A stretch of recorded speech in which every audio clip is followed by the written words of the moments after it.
I do not understand this kind of entitlement at all. Lack of basic self-preservation. My daughter is 32 and has a live-in boyfriend who is 34. He's also the father of our grandchild, of whom we have custody. Now, her boyfriend has a level of entitlement I frankly cannot understand. I'm just left with my mouth gaping open at his attitude. He moved to our state over 5 years ago, following our daughter after he was evicted from his family's home for being a deadbeat. Both his mother and aunt have kicked him out and will not allow him to return. His mother kept his dog and kicked her son out. That's funny to me. Since his arrival, he's not held a regular job for more than a week. His most recent example was him working for a grocery store in the deli. He quit after a week when they passed him over for an assistant manager's spot. A week. He started many jobs in the past 5 years and quit nearly immediately after they offend him in some way, which usually is a trumped up reason based on some slight offense, mostly not treating him like the royalty he thinks he is. Another example, a friend of a friend got him a job on a construction site. He just had to arrive with safety boots and he'd be guaranteed to have a job holding a sign that said slow, stop on it. Just stand there and hold the sign. He missed the start date. However, he lucked out as the FOAF involved was sick that first day and they rescheduled a start for the following week. Boyfriend didn't show, no job for you. He's done some DoorDash and similar gig work, but will only do it if his girlfriend goes along, so she can do the jump out and get or drop the package part of the gig. He just wants to drive. This means that he's only willing to work when she isn't at work. This is now moot since their cars have been repossessed. My daughter later lost her $25 per hour full-time job. Her fault, see the below note, and she's now cleaning houses, Airbnbs, apartments as gig work. She is their sole income source. At one point, he got into a state program that gave you a place to live, gave you drug, alcohol, employment counseling, meds, and work to integrate you into society. He didn't last a week after he refused to participate in group counseling sessions. And of course, participation is a requirement for the program. There was a time where our daughter was in jail/rehab where he didn't have a place to live and was living on the street. He'd rather do that than get a job. He also refused to stay in a shelter. It was beneath him. There's certainly a victim component here. Nothing is ever his fault. Everything happens to him and it's all terribly unfair. He has to be the center of attention. He left a play date with his kid after they weren't paying enough attention to him. There's an entire history here that rapidly gets into too long didn't read territory. Drugs, DV charges, child neglect, TPOs, etc. They're all relatively minor misdemeanor charges and issues, the kind of thing the judge gives you probation for. He's also failing to participate in any of his probation requirements, therapy/drug testing, and is likely to be violated soon. Most of what seems to be missing is, to me, basic self-preservation. If I meet my probation requirements, I don't go to jail. If I work this week, I can buy food. He seems to lack any awareness of cause and effect. For the record, he spent about a week in jail after the DV thing and was calling his girlfriend multiple times per day to bail him out. He doesn't like jail, but won't do anything to avoid it. She did bail him out and he missed his court date afterwards. I just cannot understand that he doesn't seem to understand that if you work, then you can eat and sleep in a bed. His avoidance of employment and any form of responsibility is like some sort of compulsion or mental illness. There's nothing rational about it. It strains my liberal brain, the part that says, give people a hand up, not a hand out. He only wants the handout. Any hand up is refused. So, thanks for reading my rants. Apologies for the ellipses and parenthetical remarks. I write like my ADD brain thinks, which is with a lot of parentheses. Fair enough. That makes sense to me. Well, there we go. That is the end of that one. And I think all I can say is that this guy just seems like the biggest loser ever. I mean, to be fair, it's getting a little bit dangerous with like the drugs, the charges, like the child neglect, etc. It sounds to me as if this guy could just do with going to prison for a bit, just to get out of everyone's lives. Maybe it would help him, but mostly just I feel for your daughter. Like, what is she doing? Messing around with him? Like, it's crazy.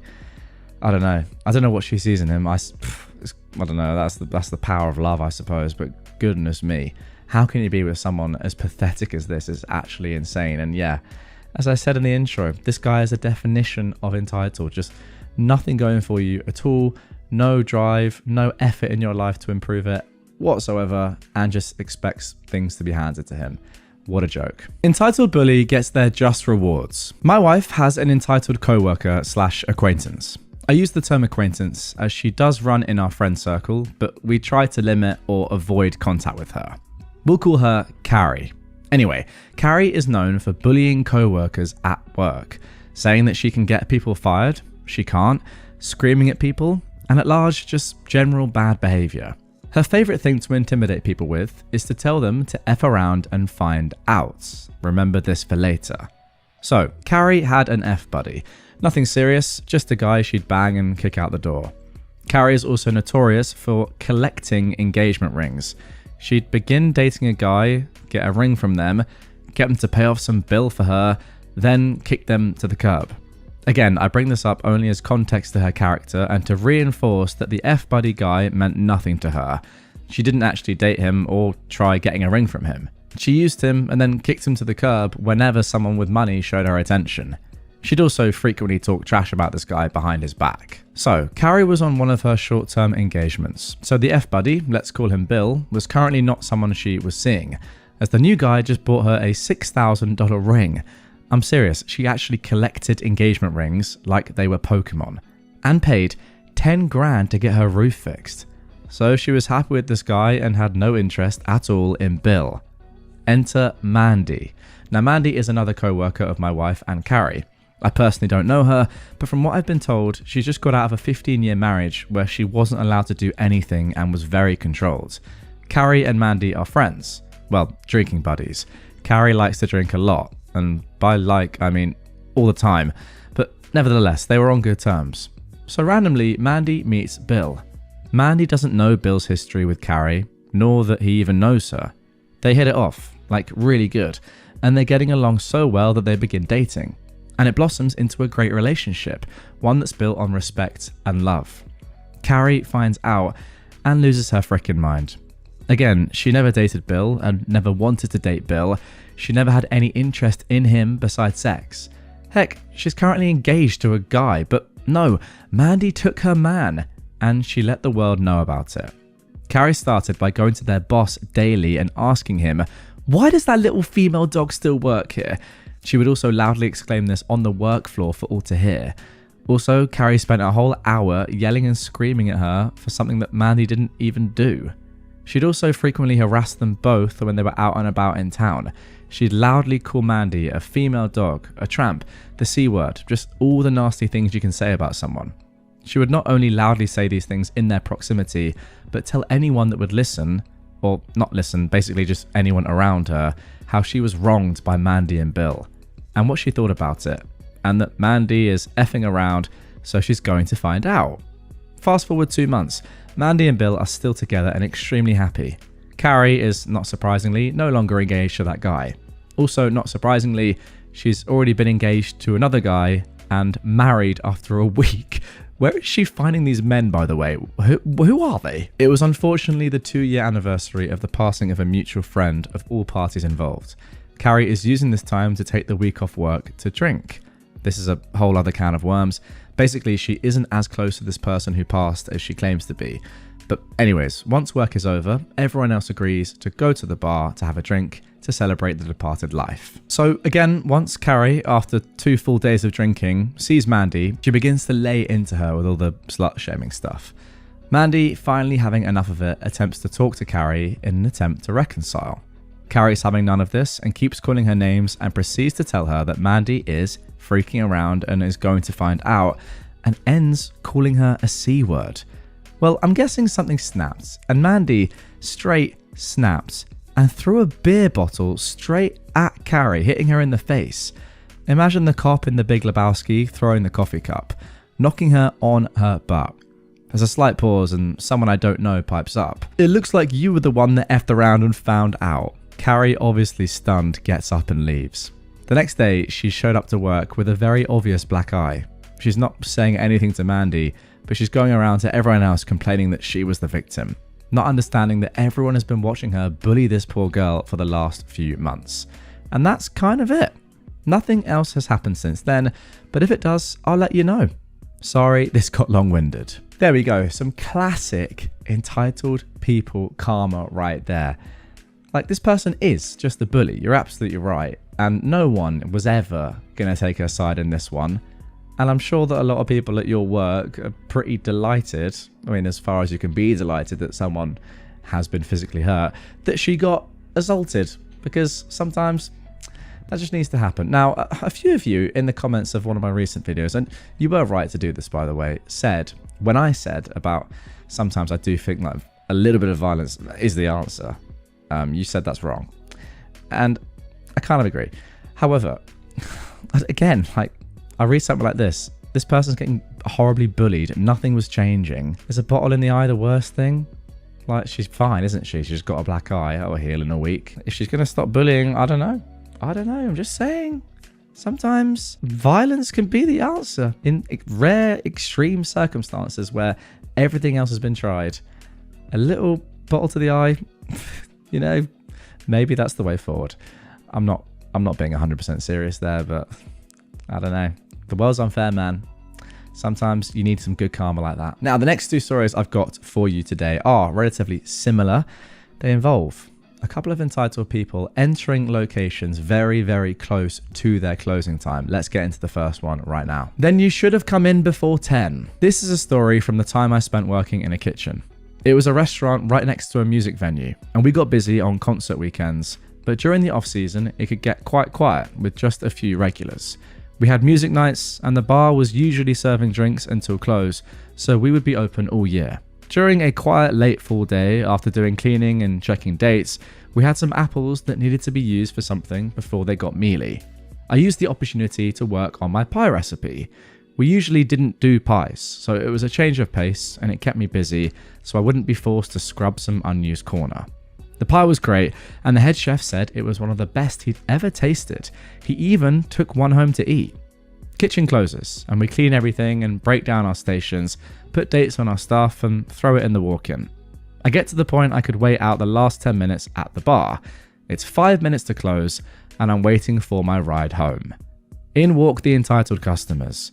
2 people for drinks at 10:55 isn't unusual. They're told we're closing soon. They say, though, "We want food." I stand up. "I'm sorry, the kitchen is closed and the line cooks have gone home. We can't serve food." "I thought this was a restaurant." The guy in the leather jacket sneers. "Well, we have some apple pie that I made myself. I can serve if you want dessert, no charge." I was using my best customer service to get the bartender a good tip. "We want real food," the woman in the fur replies indignantly. "Then you should have come in before 10. The bar is now closed. Get out," my bartender friend says unceremoniously and starts turning off the lights. I walk to the kitchen, taking their cue, and I turn the lights off. I was in the walk-in when I heard the guy follow me into the now dark kitchen and say, "Seriously?" The bartender says, "No, that's not the door out, and I can't have you in the kitchen. Please leave the way you came in." The bartender starts printing end-of-night credit card reports. To someone unfamiliar with the kitchen, it must have looked like I walked through the door and vanished. The couple stomped out of the bar, and I poked my head out of the fridge to turn off the parking lot lights, letting them go to their car in darkness. Later, when the bartender drove me home, they told me that that couple has only been there a few times. They've never tipped, and they've argued the bill with the owner on more than one occasion. She'd always wanted to kick them out, but when they refused free dessert to try and get food an hour after the kitchen had closed, and were so rude about it, she finally had her opportunity. The 2 of them never came back while I was working there. The bartender and I ate pie at her house, and we laughed about it. You know what's a shame about this story is that you were so nice to them in the first place, like offering them pie for free that you just made that isn't for them is so nice. But no, they're just entitled, just horrible people. Fair play to the bartender as well for being like, you know what, now you're done, get out, I can't be done with this. And also, I really have like a funny picture of them walking back to their car in the parking lot, and the lights just suddenly going from being bright to off, and them just being like, oh right, well, we've just been done here.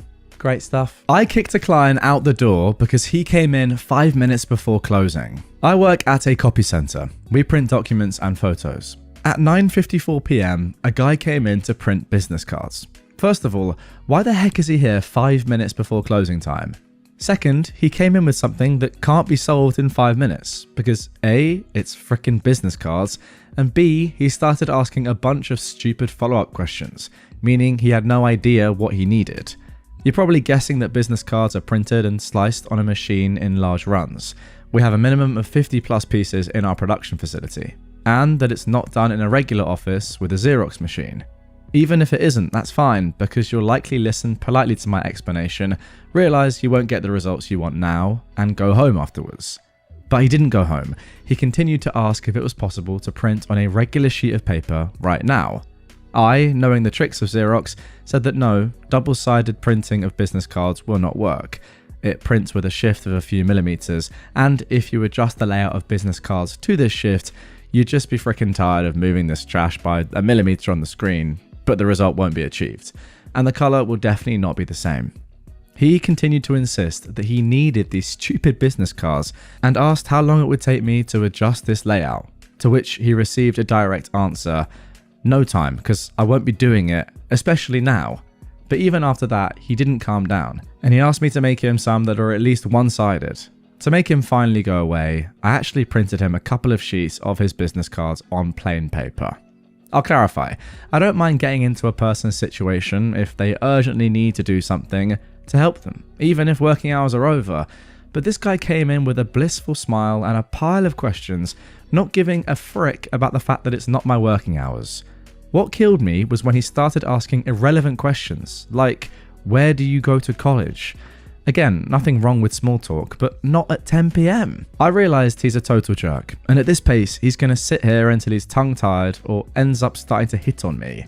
I asked him if he'd take these papers, which he didn't like the colour of course, and he said no. So I pointed him to the door with a straight hand and said goodbye. So that is the end of that one. OP has left a little comment at the end, a little edit, saying, after reading the comments, I wanted to add one clarification. The client was out of the door at 10:03 PM after my shift was over. Fair enough if you think that service workers should be overworked for free because of your poor time management. Go and touch grass. The world doesn't revolve around you, which I respect.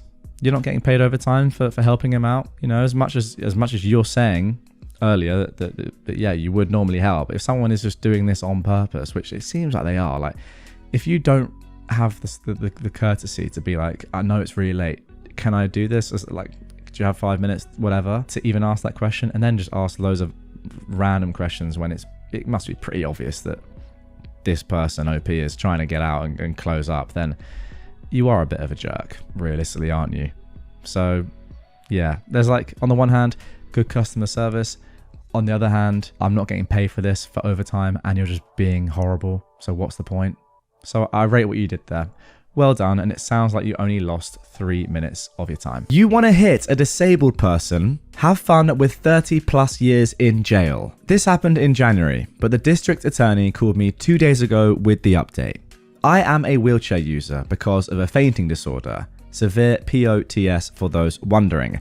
Now, POTS stands for postural tachycardia syndrome, when your heart rate increases very quickly after getting up from sitting or lying down, often making you feel dizzy or lightheaded. Okay, I didn't know that. There's currently actually no cure as well. Well, firstly, OP, I'm very sorry that you suffer from that. Anyway, let's get back into the story.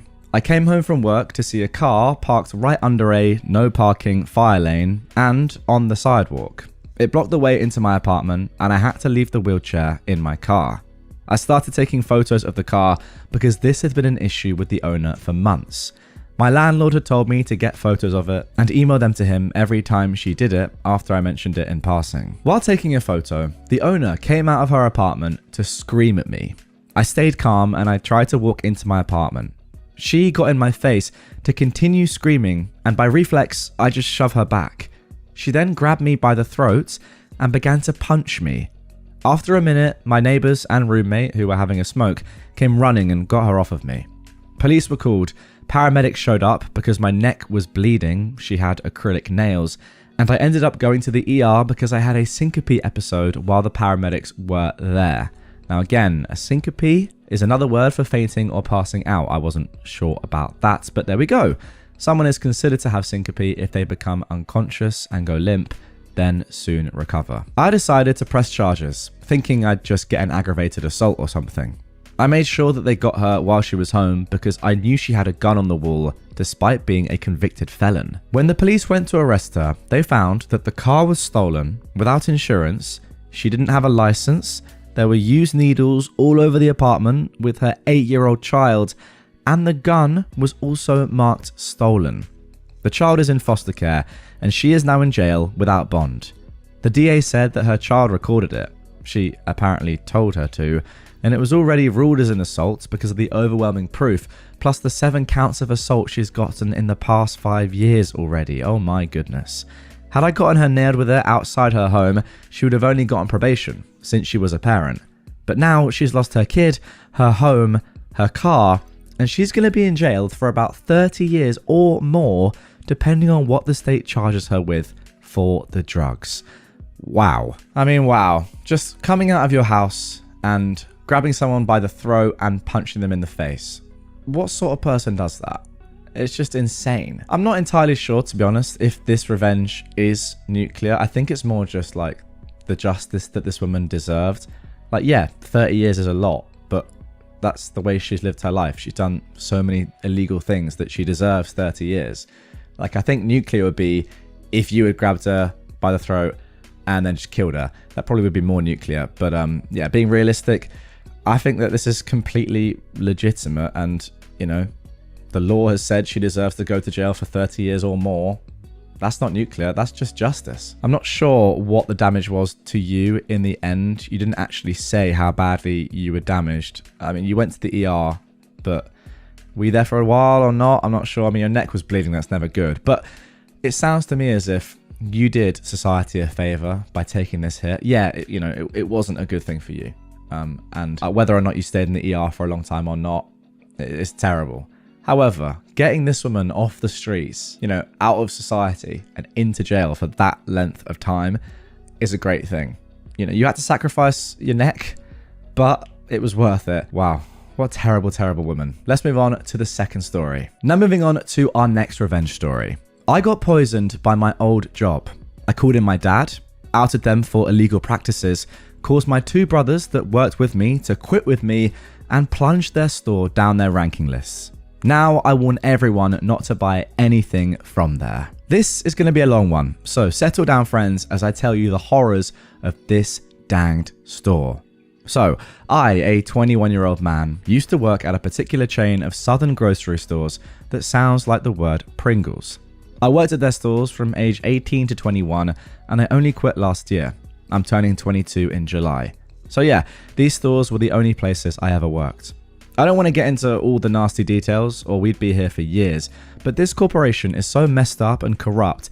They did everything from shuffling around sexual offenders from store to store to firing people based off of race and religion. I myself got harassed a ton by another worker and several recurring customers, and nothing was ever done about it. But that's a different story. Now, on to why I quit from the first store. At this time, I was freshly 19. I was the main cook at the Asian food station at the deli, on top of manning several other stations. I was kneeling down to get the sauces from a low fridge when I breathed in, and I felt something hit me in the back of the brain. I was thrown off for a second, but I figured I was fine. They had an outside contractor in our area doing some work, so I just assumed that I caught a whiff of a cleaner that he was working with. I picked up the wok of orange chicken I'd been making, and I brought it up to the serving station and put it up, when one of the servers, a very sweet elderly woman, asked if I was okay, looking very concerned. I still felt fine at the moment, so I said yes, but that was it, for the moment. I immediately felt the worst brain haze I'd ever felt. My feet went out from under me and my vision went completely blurry. I stumbled backwards and I was able to catch myself on the counter behind me. Later on, the server told me she asked if I was okay because I hadn't only just lost all my colour, I'd gone grey. It felt like all my balance was gone. I worked with 2 of my brothers at the same location and one of them came running to help me stand. I had vague memories of my brother helping me walk to the indoor cafe, but my head was literally lulling in circles. I couldn't keep it upright. I think I almost fell on one of the managers from the front of the store. My brother made me sit down at a table and got me a cup of water. That's when I realized I was crying. My heart was pounding so hard, my entire front of my uniform was moving with it. Whatever my body was reacting to was so bad, it was overwhelming it. I felt like I couldn't move. I was just sunk into the chair, crying. I tried to pick up the cup, and my brother had to come back to help me take a drink. At this point, I was panicking. A fact about the kitchen that I, as the head chef, was painfully aware of: we had a gas-run pizza oven, a really old gas-run oven. A gas-run oven that you had to kick to get all 4 burners to get on. I'll tell you now though, that wasn't a gas leak, but that's where my brain immediately went to, especially since they refused to do maintenance on that oven, or the gas-run open flame woks, one machine away from said oven. This whole time I felt like I wanted to throw up, but at the same time I couldn't. The supervisor told my brother he had to stop checking on me and that he'd get in trouble if he kept checking. The supervisor and other members of morning shift, I was a night shifter, my other night shifters know how it is, well, they were treating me like I was exaggerating. One of them came over, one of whom I particularly hated because she looked down on everyone, and started baby talking about how some people are just weaker than others. This whole time I was panicking and telling her I wasn't exaggerating, and everyone else needed to leave the deli until we figured out what it was. And it was affecting me so badly, it had been an hour and my body was still panicking. It was bad. She, though, just brushed me aside and left again. That's when I realized they weren't going to investigate what happened to me at all. And they were going to keep everyone, including my 2 brothers, working in the same area I just got affected in. That's when our absolute hero shows up. The nearby McDonald's manager. A sick dude around the same age as me that regularly got food at the deli. I'd served him a few times. He'd been sitting in the cafe on his lunch break from his job when he saw me. He immediately came over and asked what was wrong, as we were on bro terms. I gave him a breakdown on what was going on and he went over to check it out. He came back and said that he didn't smell a gas leak, but I was definitely displaying concerning signs. So, without linking himself to me, he went up to the front of the store and basically demanded they do something about it. However, the front management realized it must have been me, so their solution, not to find out what did this to me, to take me from the cafe, drag me up to the management office and sit me in a swivel chair so they could keep an eye on me. That's right, they sat a dude that couldn't balance on his own in a swivel chair next to a desk corner. They proceeded to completely ignore me and not let my brothers come into the office to talk to me, and I was still panicking about the fact that the other workers could breathe in whatever I had done. I was finally able to coordinate enough to pull my phone out of my apron pocket and text my dad. I texted him a very short list of PowerPoints of what happened, and he asked a few questions about why my management was acting like they were, which all I could say was, I don't know. Now, this wasn't my proudest moment. A 19-year-old guy who'd been crying for over an hour and couldn't stop, texting his dad, I don't know what's happening, Dad, but I'm scared and I need you.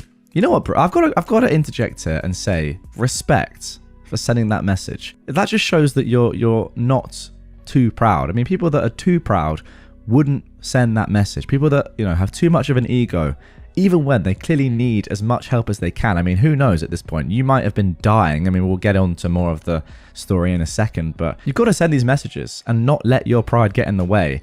So yeah, you shouldn't say that you're not proud. You should actually say that you're proud of not being too proud to send a message like that, if that makes sense. Anyway, let's get back into it. My dad told me he was on his way and to clock out. I told the managers my dad was coming and I needed to clock out. At this point, they were acting annoyed with me, especially the store owner.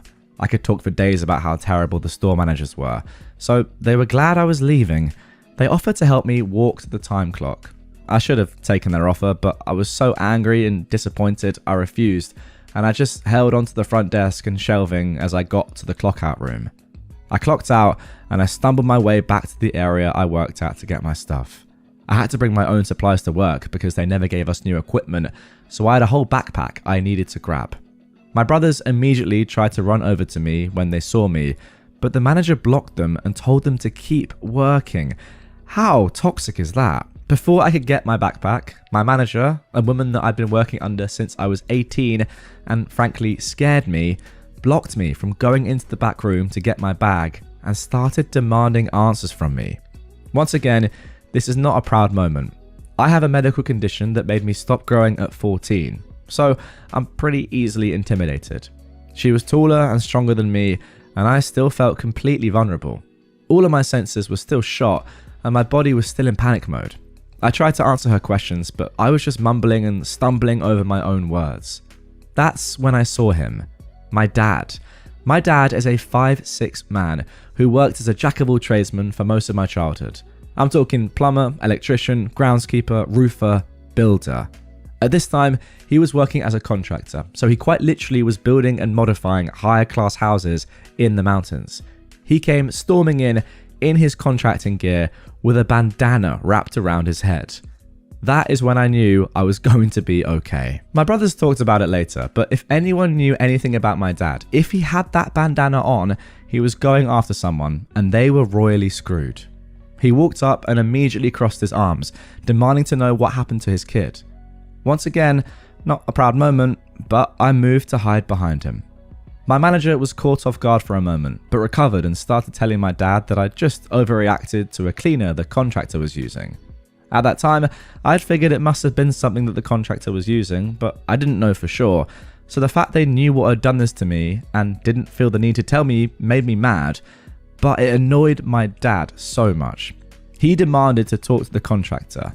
If you've ever heard a 49-year-old man get mad, you can imagine the tension in his voice. He didn't yell.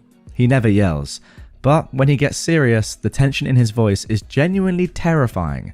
The contractor they hired came over. That's when my dad's expertise clicked in. My dad, the contractor. In other words, the guy that knew all the local laws around contracted labour. He asked all the right questions. He demanded to see what the contractor had been spraying around the kitchen that day. When they handed him the can, he tore the contractor a new one. So the kitchen I work in is blocked from the rest of the deli area by a counter. A counter has about an inch of space under it for cleaning purposes. So when I leaned down, this spray had shot under the counter and directly into my face. And what was that spray? An industrial grade degreaser. It was so strong it was meant to be used in empty factories by someone in a full respirator mask. It wasn't supposed to be sprayed around people, and especially not right in someone's face. My dad immediately pointed this out and demanded to see the contractor's safety sheet on the chemical, something that all contractors in our area are required to carry on every chemical they use to show they know how to safely use it. The contractor said he had it in his van. He did not. The man was using one of the strongest factory-grade degreasers on the market, and he didn't know how to use it. He was wearing a mask while using it, sure, but not a respirator. It was just a plain white dust cover. My dad lost his mind and sent me past my manager to get my bag while he tore them apart. Oh, and the illegal part? Well, the company wasn't supposed to hire outside contractors for this exact reason, but my manager did so that the work wouldn't be filed, so it would seem like our store didn't take any company resources for repair jobs. Anyway, my dad took me home and my siblings came back too. My dad went onto his PC and looked at the full information page on the degreaser. I was in the second stage of serious poisoning. It wouldn't kill me, thankfully, but it wasn't fun. At this point, I had a little bit of my balance back, but I was still panicking and confused. I was able to draft up a text, ripping them a new one, and quitting. I had a pounding headache, and I ended up throwing up 3 times before I fell asleep that night. I woke up the next day unemployed, but a lot happier. I had a headache for several days. I ended up working for the company again for around a year in the future, but that's a different story. Now, every time I get the chance, I out all the garbage I can on this dumpster fire of a trash company. And let me tell you just a few bullet points of dirt I have on them, just for a little more revenge. They wanted me to serve frozen soup that expired in 2018 in 2021. They marked rotisserie chicken that wasn't organic as organic and sold it at a marked up price. They wanted us to cook chicken that went green. They reused expired meat from the meat counter in the ready serve food. They called people slurs outright, okay, as if all the disgusting food stuff wasn't bad enough. They're just calling people slurs. Great. They used outside contractors with no safety standards. The managers shuffle around offenders from store to store and hire offenders that the employees ask them to ban from the store. They purposely marked up prices during times of need, hurricanes, droughts, etc. They have entire teams whose only job is to take down posts about them online because they're that terrible. They called the police on a homeless man trying to stay in the warm during a below freezing day. He wasn't bothering a soul. They didn't update the equipment, leading to several injuries. 2 of my co-workers lost large parts of their fingers. They delayed training until the last moments, leading to my training being 167 days overdue when I did it. They didn't fire an employee that slashed 2 other employees' tires and was known as a stalker. She followed someone all the way to their house. And finally, they had a food safety grade A sign up from 2019, but their current grade was barely above a C, technically a B. And so many freaking more. But this is part of my revenge. If you're in the South and see one of these dang stores, just don't go. Go into Publix. They're better. They treat their employees better. And honestly, I've never met an ex-employee from Pringles that doesn't want the entire corporation to fail and be gone. Anyways, that's the story of what happened and my never-ending revenge. I will never stop outing them for the trash corporation they are, and neither will my family. I sincerely hope I live to see that company gone. Revenge forever. Sincerely, a man that hates that corporation with his entire being. Wow, there we go. Great story. Yeah, it was a long one, but I love the long ones. A lot of context in there. The story was great. And I think the first thing I need to do, and I don't live in America, so I've actually never heard of this store, but just looking through the comments, and I'm allowed to say this because I'm not the one that's accusing this store of doing anything in particular or, having these sort of practices where they let their staff just call people slurs or whatever to one another or employ offenders, etc. But it looks to me like the name of the store is called Ingles. Now, I've not heard of it.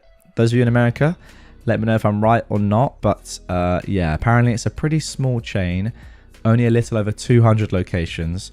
But I can say this: avoid it. I'm not in danger of anyone saying to me that I've made some defamatory remarks or anything that's too incriminating. But just from what I'm seeing here, avoid this store like the plague. Let me make sure it's called Ingles. I mean, yeah, I'm not going to be sued for that, but there we go. That is the name of the store, apparently. Now, one thing that I have to say is, why OP did you not go to hospital throughout all of this? Like, it doesn't matter what your manager or your the other staff are saying to you. You could have been dying. I mean, I don't know what was. You must have had no idea what was going on. Surely someone should have said, like, go to hospital. Like the fact that the staff were stopping your brothers from seeing you.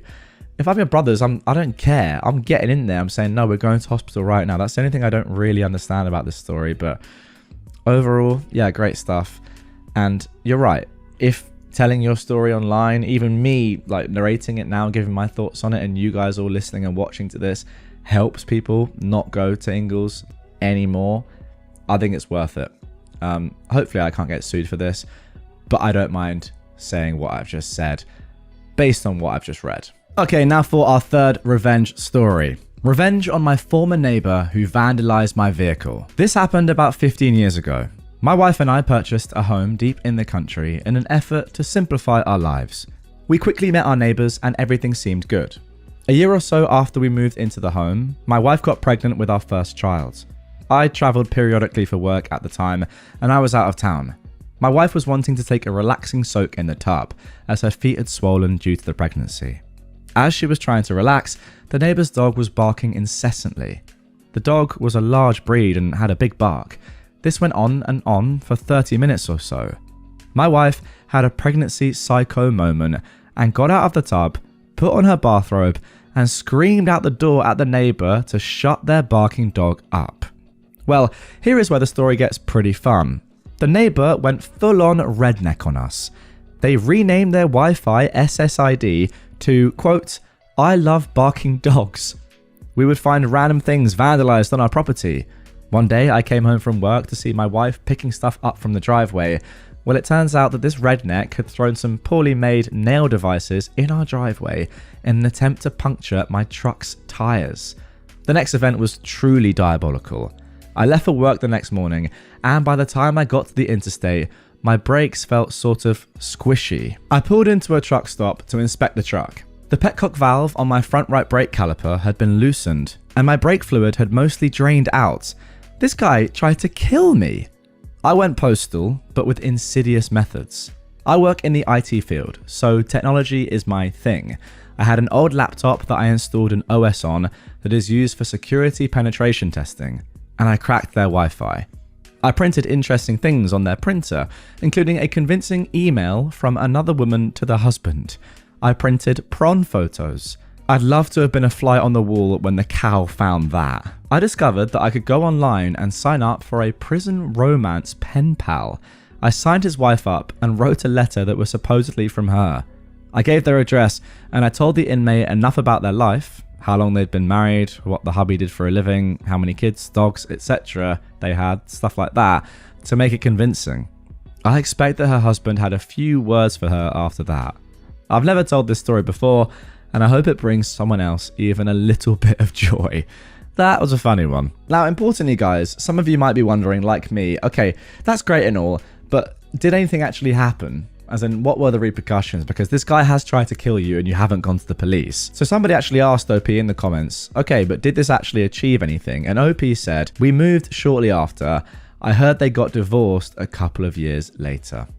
So there we go. Sounds like this did have the desired effect. But yeah, crazy, crazy neighbors. This is my fear. I'm actually trying to get a place at the moment, right? And I'm slightly concerned because how do you ever know what your neighbors are going to be like? If you've got people like this next to you, this makes such a difference compared to having, just normal neighbors. You can have the nicest house in the world, be in the nicest place in the world. But if your neighbors are going to be like this and try and kill you, none of that really matters. So maybe I'm thinking of the worst here, but yeah, I wouldn't want to have neighbors like this, that's for sure.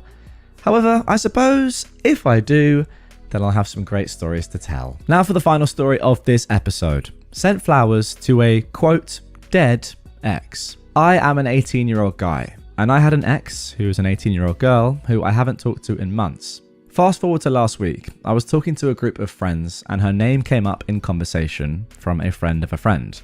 This friend thought that her and I were still together, and when I explained that we weren't, we continued the conversation about it, and it got me thinking how she's been. Mind you, she went ghost and really made me hurt, but because I'm a very apologetic person, I didn't let it bother me. After the conversation though, I thought I'd reach out and just see how she's doing. So I text her friend, because she's got me blocked, just to see how she's doing. And her friend was all cool about it and the whole thing seemed fine. Until my ex texted my friend, acting like her sister, saying she had died. Little did she know, I remember when she pulled the same stunt with their ex before me. So, the revenge. Me and a group of friends made the 51-minute drive to her house to pay our respects. What we did was we went to a gas station and bought all of their flowers, put them in a basket, and put a card in it marked with our deepest condolences. The card was filled with some of the finest glitter we could find at the dollar store, and off we went to deliver everything. When we get to her house, I told my friends to stay back while I went up and knocked on the door. I set the flowers down on the porch and I walked away. As I'm walking away, however, her dad answered the door and went, "Can I help you?" To which I replied, "I'm sorry for your loss. Her name meant so much to me and it's sad to see her go." In confusion, her dad responded, "She's not dead." As me and the boys leave, her and her friends show up in her car. Then she looks at me and my friends and says, "What are you doing here?" "Well, I thought you died," I replied. Her dad was furious and essentially took all of her freedoms away until summer and actually gave me and my friends each $20 for the inconvenience and gas money. Okay, honestly, who does that? Who jokes about their own death like that? Unless you're 12 and you just have no common sense. But ghosting is one thing. Joking about your own death or faking your own death is so dumb. Also, it's so obvious that you're not dead. It's not that hard for someone to work out, oh, are you dead or alive? You don't even have to go to their house. Just go on the internet. It really can't be that hard to know. Also, word of mouth. Imagine being her dad. He's probably just what are you doing? Like, he's probably sick of her doing this sort of stuff, probably knows that she's done it before. And that's the reason why he's actually like furious and is like, you know what, guys, thanks for telling me, because this is ridiculous. I'm going to give you all some money because of the inconvenience. And she's not doing anything this summer. Like, it's actually insane. The dad's probably a nice guy. The daughter, Jesus, horrible. My husband got fired for harassing a co-worker and won't talk to me about it. I am a 36-year-old woman, and my husband, Charlie, who is a 41-year-old man, and I have been together for 10 years, married for 6. We've had our ups and downs, but we're currently in an up. He's never done anything like this in the past, so it came out of left field for me, and I'm very much shocked and at a loss here. Charlie is a computer programmer and was a senior engineer at his former company, where he'd worked for 4 years. He'd never had any trouble with co-workers, and were both friendly with a few of them, mostly other men and their wives. On Friday of last week, he came home at around 11 AM and told me he'd been fired. He was really upset and agitated, and I didn't want to push him about it. But he told me that they'd said he was harassing a co-worker and was therefore fired. So the information I've been able to get out of him is this. The co-worker is Beth, a junior engineer who he's never mentioned to me before.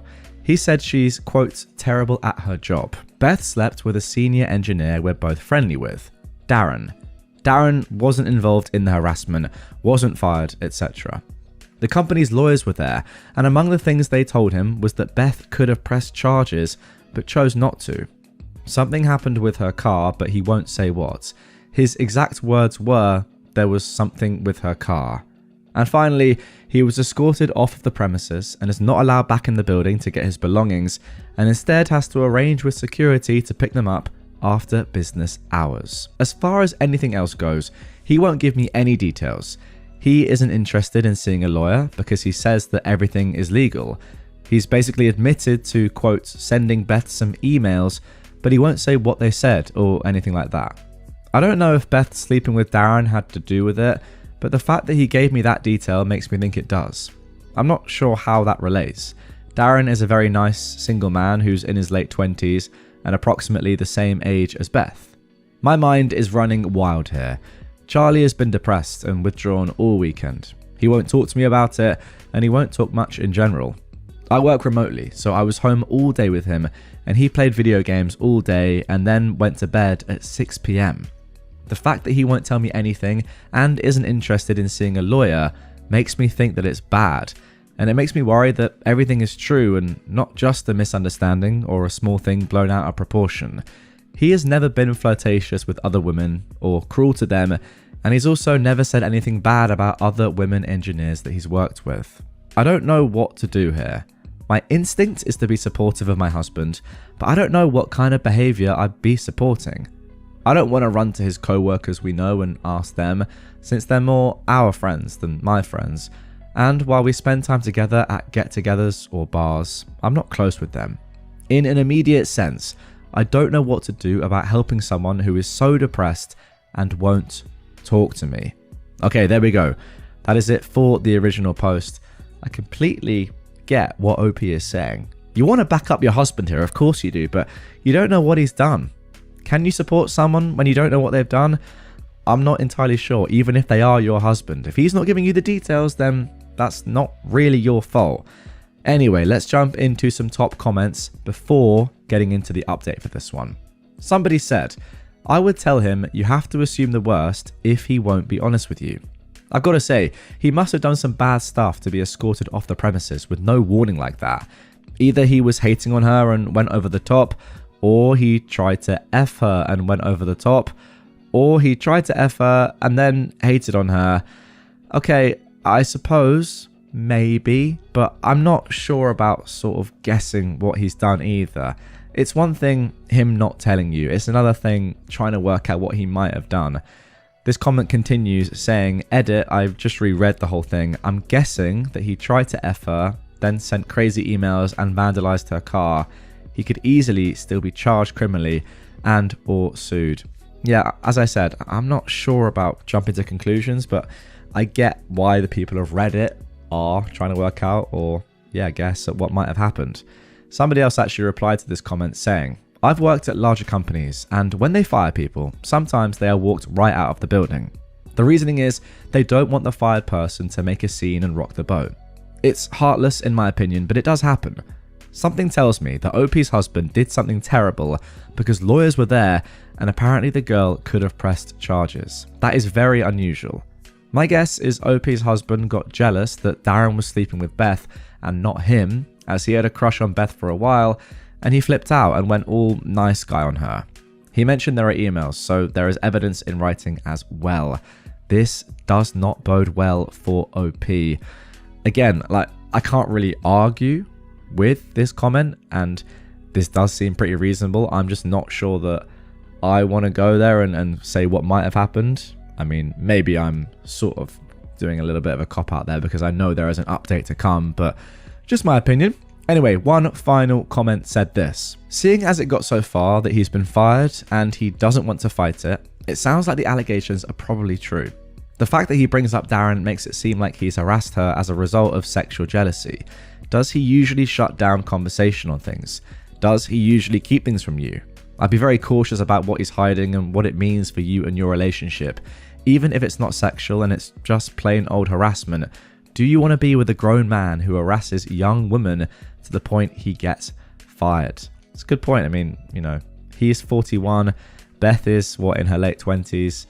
Yeah, you don't want to be with somebody that does this sort of thing, obviously. I mean, no matter what the age of everyone involved is. But anyway, let's, with that all being said, get straight into the update of this one, which was actually posted the next day. By the way, I'm not disagreeing with any of these comments, and what they're saying is probably accurate. Let's be honest. I just wouldn't jump to that conclusion straight away because, we're just guessing. We don't really know.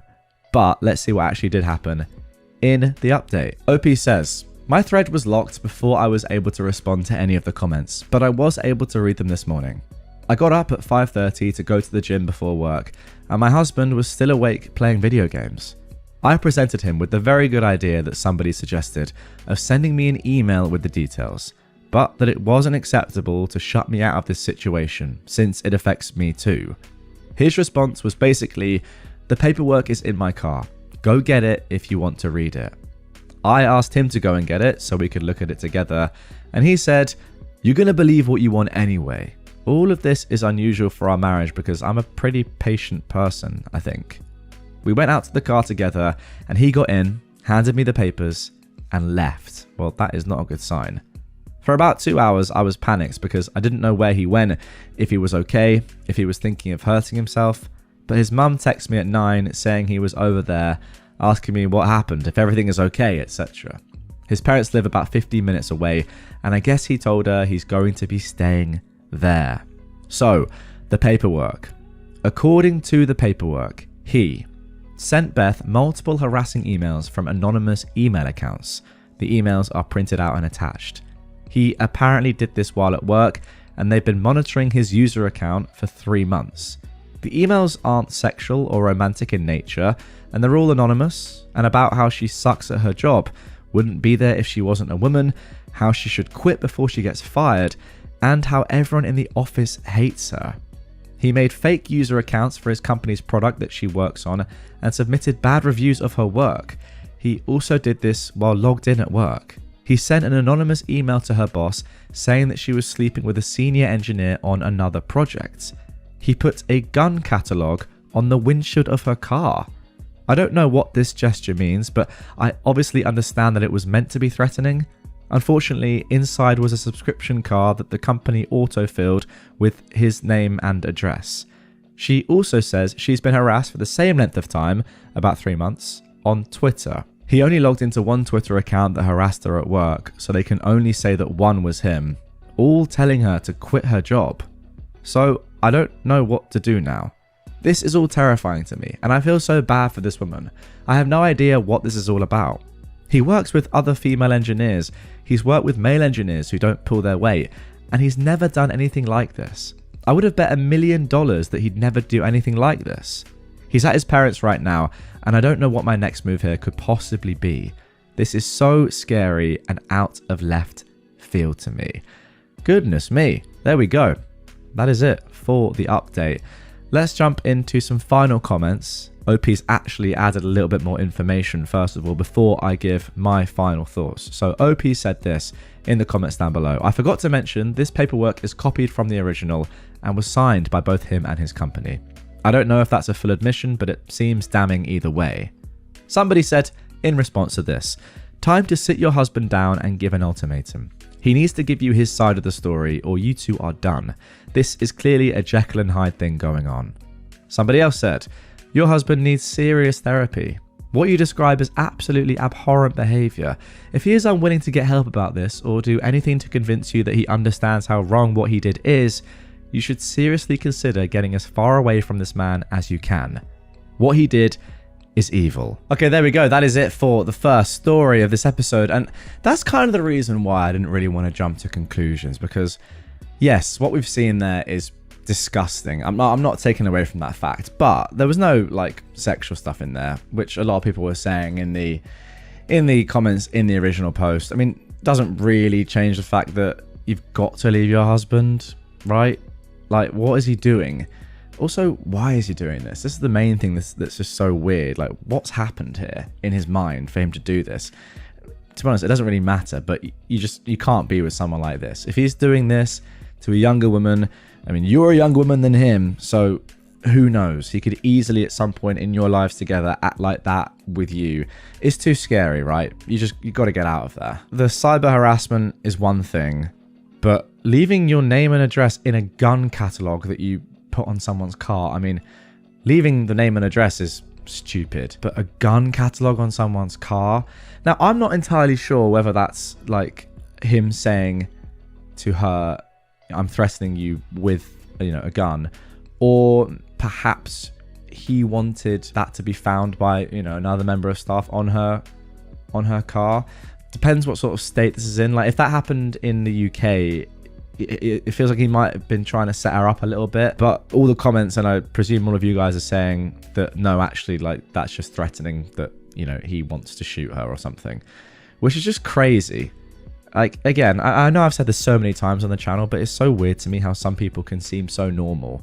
Like, you've been together with this guy for 10 years, married for 6, OP, yet behind closed doors, or not even behind closed doors, at their place of work, they have so much hatred for this one woman for apparently no reason that they would threaten their life. Like, it's insane. And yeah, ultimately, you got to get out of there. Now for our second story of this episode. My ex turned up last night drunk. Tomorrow is his wedding day.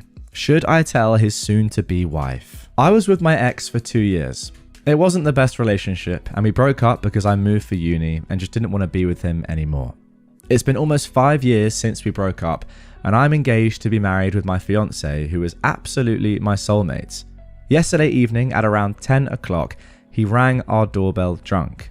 His bachelor party was in the city I live in, and he came to see me. When my fiance opened the door, my ex just started sobbing, saying that he couldn't believe he, my fiance, was real or something like that. We took him into the apartment because he didn't look dangerous.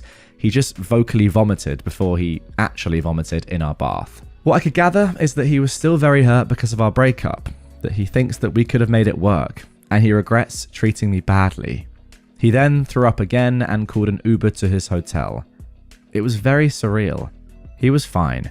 We fed him waffles to sober him up and told him to write to us when he was in his hotel to make sure he didn't die or something. I was left with a weird feeling, almost dirty. I'm thinking of contacting his soon-to-be wife. Or should I call him to encourage him to tell that to his fiancée? Or should I not do anything and let this just be an anecdote for my future? Wow. Very, very interesting. I don't know about this one. I really don't. I personally think you have to tell her. You have to tell her. Because if you don't, then you know that he's going into this relationship, into this wedding, into this marriage, not fully in it, right? Like, he's still got regrets.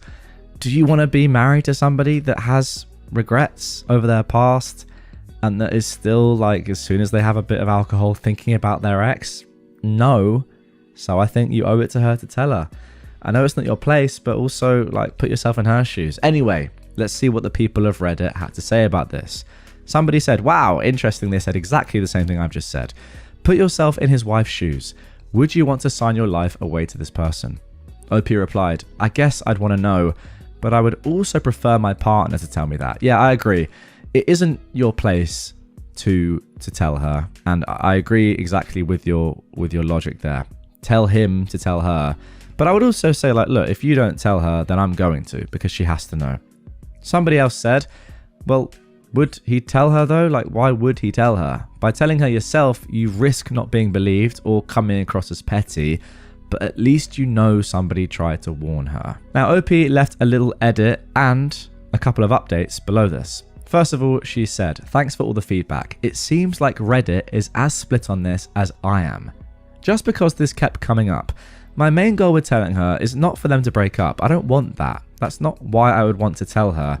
The reason for me telling her is solely that I would want to know if I was her. Nothing else.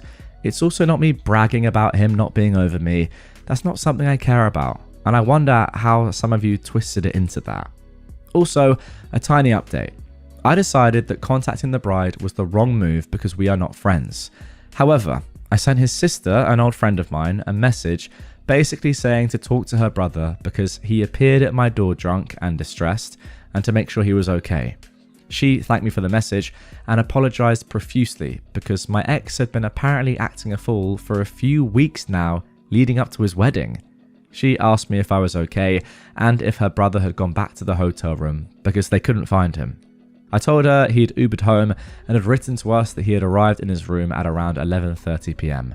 She thanked me again and I haven't heard from her since. Oh, and another update. His sister called me again to ask me if he'd come by or said anything about his whereabouts. Apparently he didn't show for the wedding. Oh my goodness. Apparently he didn't show for the wedding and nobody knows where he is. So me telling the fiance is now obsolete. Goodness me. Okay, so that update came, I presume, the next day on the wedding day. I forget that this is all happening very, very quickly and the night before the wedding. Jesus. All right, somebody said in the comments down below, you and your fiance handled every bit of this as graciously as anyone could expect. Contacting his sister was the best move you could have made. Somebody said, oh dang, he ran out on the wedding. That girl dodged a major bullet. And finally someone said, holy heck, the edits. I hope he's okay. Please update us if they find him. I mean, yeah, that is true. Like, it's not just that he ran out on the wedding. Nobody's actually seen him, I suppose, since he left your house, OP. So, yeah, I hope he's all right. To be honest, it does sound... I know this is obviously like a crazy event and very, very distressing for the wife-to-be, but I think in the long term, it's probably a good thing these guys didn't get married. Anyway, 10 days later, we got this final update. Long story short, he bailed. He decided he did not want to commit to his fiancée. Bailed, and days later, called to break off the engagement. A few more details. After his sister and I talked, my ex's fiancée reached out and was kind of mad. The best man had told her he went to see me. At first, she was convinced we had sex, so that took a bit of talking. I felt sorry. She was very distraught. She apologized, I apologized, and I told her I wished her the best. Saturday, I received a call from the sister. Apparently, the ex reappeared. He went all the way to France. I'm not actually sure where this is happening. I think it might be in England because of the word uni earlier, but I'm not entirely sure. Anyway, France, overseas, and this definitely doesn't take place in France, does it? His sister called me to apologize because my ex had stolen one of my lipsticks. I honestly hadn't noticed, but my ex admitted it to her. She PayPal'd me the money to buy myself a new one. I said I wasn't mad, and I asked her how she was and how his ex-fiance was. On their end, everything is a mess. Yeah, I'm not surprised. Everyone is mad at him. I don't know many more details, and I kind of wasn't willing to ask, but yeah, that's it. Okay, and there we go. One final comment. He stole a lipstick? A lipstick? What? Who does that? It's so bizarre, it's funny. Stealing a lipstick of all things, and then his sister PayPaling you for it? Thank you for the laugh. OP replied saying, our guess is that he just grabbed the first thing he knew was mine that was small enough to fit in his pocket. And there we go. Okay, not quite sure how to react to that one. Slightly strange story all in. This guy, I think, just was battered and clearly had realized over the previous weeks that he did not want to do this, and he was probably too much of a coward to admit it to his fiance and had to do this instead and just, get out of there, which is a terrible, terrible thing to do. I mean, if you're going to do something like this that close to a wedding, at least have the decency to actually explain to people that you're not feeling it. If you're not feeling it, it's pretty poor to do it that late, and I assume that everyone involved is going to lose quite a lot of money on the wedding, but it's at least better than just running away and then just, on the day, the bride-to-be just being like, well, where's my fiance? Where's my husband? And just, obviously being devastated. But there you go. As for stealing the lipstick, I don't know. This guy he's just gone crazy. He's just panicked, hasn't he? That's the thing. He's just panicked, and he needs some help, but he's also a complete jerk. Just looking through the comments and OP's account, I think the OP lives in Germany, or at least is German, so safe to assume that this wedding was taking place in Germany, and that her ex just fled across the border into France. It's not really that funny, but it kind of is. Like, I can just imagine this guy just being like so stressed and panicked and being like, you know what, I can't even just not go to my wedding. I've got to leave the country. What an idiot. What an absolute idiot. And why is he stolen lipstick? Again, like as I said earlier, I feel like this is a good man to dodge from I hope now his ex. But doing it in this way, absolutely shocking. Our friend's entitled sister tried to force her way onto our trip to Egypt. This story happened quite a few years ago with me and my friends. But after reading quite a few stories on this subreddit, I feel that now is a good time as any to share this post. On November 2019, me and a couple of my friends, Haley, Rose and Rachel, were given an opportunity to travel to the Valley of the Kings in Egypt. Note that we are archaeology graduates. While our families and friends were excited and proud of us for being able to go on this trip, Rachel's family did not feel the same way. Rachel's younger sister, Lisa, was the golden child of her family. Anything she wanted, her parents gave to her. While Rachel had to take out a student loan to pay for college, Lisa's parents paid for her tuition, only for Lisa to drop out 2 years in. Instead, Lisa chose to try and build a career being a model and influencer on Instagram. When Rachel mentioned that she was going to Egypt with us, that our plane tickets and accommodation had been already taken care of for archaeological fieldwork, Lisa got jealous, as she felt that the trip and taking photos of herself in Egypt for Instagram would help launch her modeling career. That said, their parents demanded that Rachel give her tickets to Lisa, as they felt Lisa was more deserving of them. To which Rachel obviously said no, it was already paid for by the foundation specifically for her and our group, who were trained to do this kind of work. According to Rachel, she's had back and forth arguments with her family leading up to the trip. She actually eventually just left home and moved in with her boyfriend, now husband, into his apartment. I held on to our plane tickets as we were all to meet up at my dad's place in the morning before we head off to the airport. At the time, I still lived with my dad. That said, as me, Rachel, Haley and Rose were at my place just hanging out and getting ready, Lisa pulled up with her mum and came knocking on my door. Apparently, they were demanding one more time that Rachel give her ticket to Lisa. Lisa even had a couple of bags with her as well. Before I continue, I'll just give you a better understanding of Lisa and Rachel's family and why they may behave or think this way. Rachel is the only one in her family who has actually finished college. Rachel pretty much took care of herself for much of her childhood, as her parents were too fixated on Lisa. Their parents moved to Los Angeles from Florida to try and become actors, but failed. They moved up here for some reason, and now their dad works as a truck driver, and their mum, I think, works at a grocery store. Rachel's family treated formal education and academia in general as a joke, and they didn't really support the idea of anyone going to college until Lisa decided she wanted to try going herself, as previously mentioned. Haley interjected, interrupting Lisa and her mum, and pointing out again that this was not a vacation, this was an archaeological trip, and we were going there to do actual work. Haley went on to point out that it's Rachel's name on the plane ticket and on our accommodation in Luxor, so she asked Lisa and her mum questions like, How do you think Lisa is going to actually get on the plane? Who will Lisa be traveling with in Egypt? And where will she be staying there? Apparently, Lisa, despite not being friends with us at all, and her mum expected the rest of us, me, Hayley and Rose, to just somehow convince customs to let her through and get on the flight, as well as expecting us to look after her and accompany her. I should also note that apart from Rachel, nobody in her family has ever travelled on a plane before. Lisa and their mum have never been overseas, and the only international travelling their dad ever did was driving trucks to and from Mexico.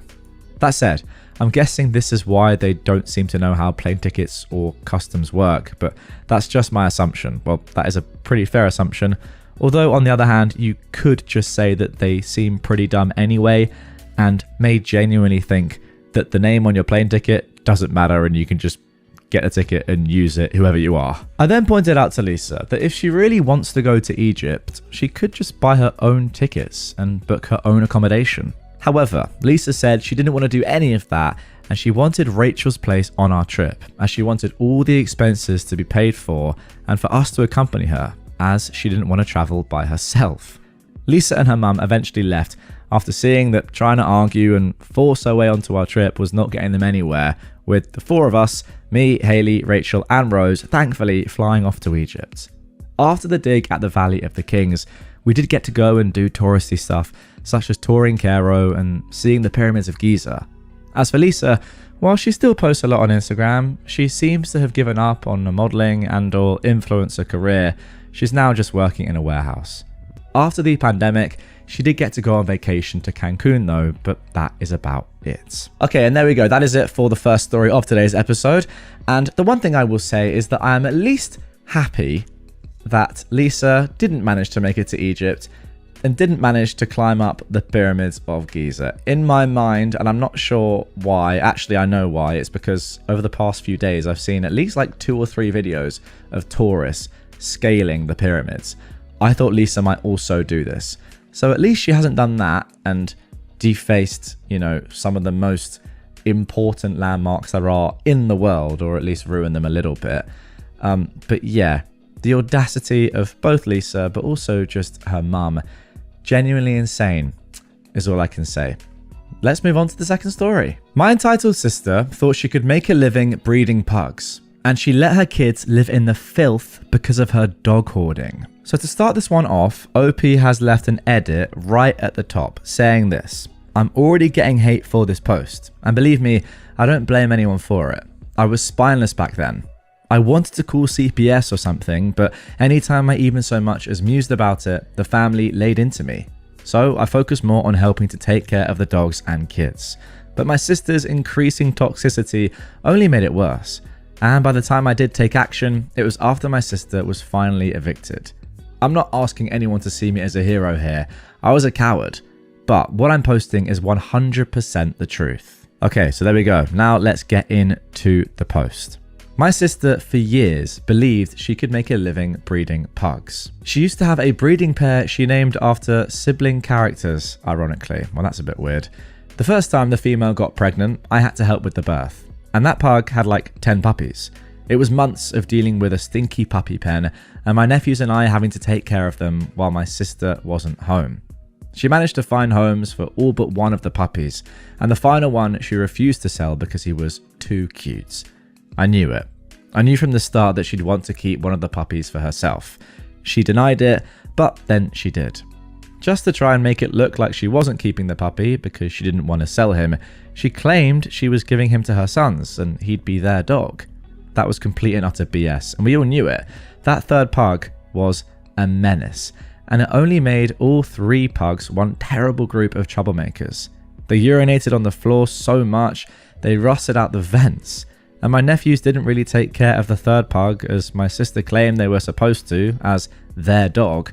So she threatened she'd give away the third pug many times, but didn't, and would cry if called out on it because he's too cute.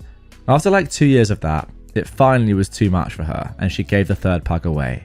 She couldn't sell him like the prior puppies because he was fully grown and neutered. Somehow, the mother pug didn't have another pregnancy that took until my sister was evicted from the family property, We were kind of thankful for that. I ended up taking care of these pugs as much as my nephews while my sister wasn't home.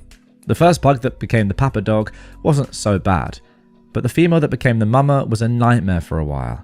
That dog developed some twisted need to poop exclusively on my sister's bed. My sister once came home to, I kid you not, 9 piles of poop from that one pug on her bed.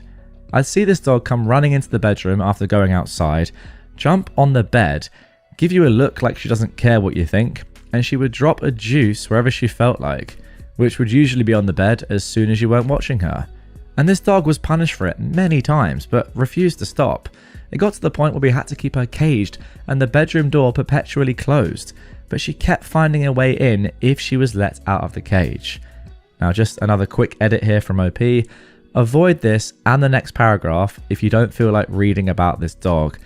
You know what I'll do? I'll put a timestamp on screen right now of where to jump to if you don't want to hear about what's going to happen next. And if you're listening on podcast platforms, just skip ahead. Eventually, it got to the point where I was taking zero BS from this dog. I decided one day she was not going to go back inside until she pooped. And the dog really did not like that, especially since it was cold outside and the ground was wet. I watched as she would sniff around, make a motion like she was going to take a dump, then just whine while looking around and move on. She did this a few times, then looked over at my sister's trailer and suddenly started running towards it all of a sudden with a look of complete glee on her face like she was thinking, I want to poop there. I stopped the dog and I forced her to come back. She looked at me like I was a killjoy and just sat down to pout and stare at me. I told the dog I had all day and she finally got bored enough to go back to sniffing around. She tried to make a break for the trailer 2 more times. Finally, after like 45 minutes, she couldn't hold it in anymore and took a dump. But I could tell she had more in her. So I kept waiting around and she finally took another dump because I wasn't taking her back to the trailer. The march back was like a walk of shame for her because she knew she'd lost. And she put up no fuss when I put her back in her cage.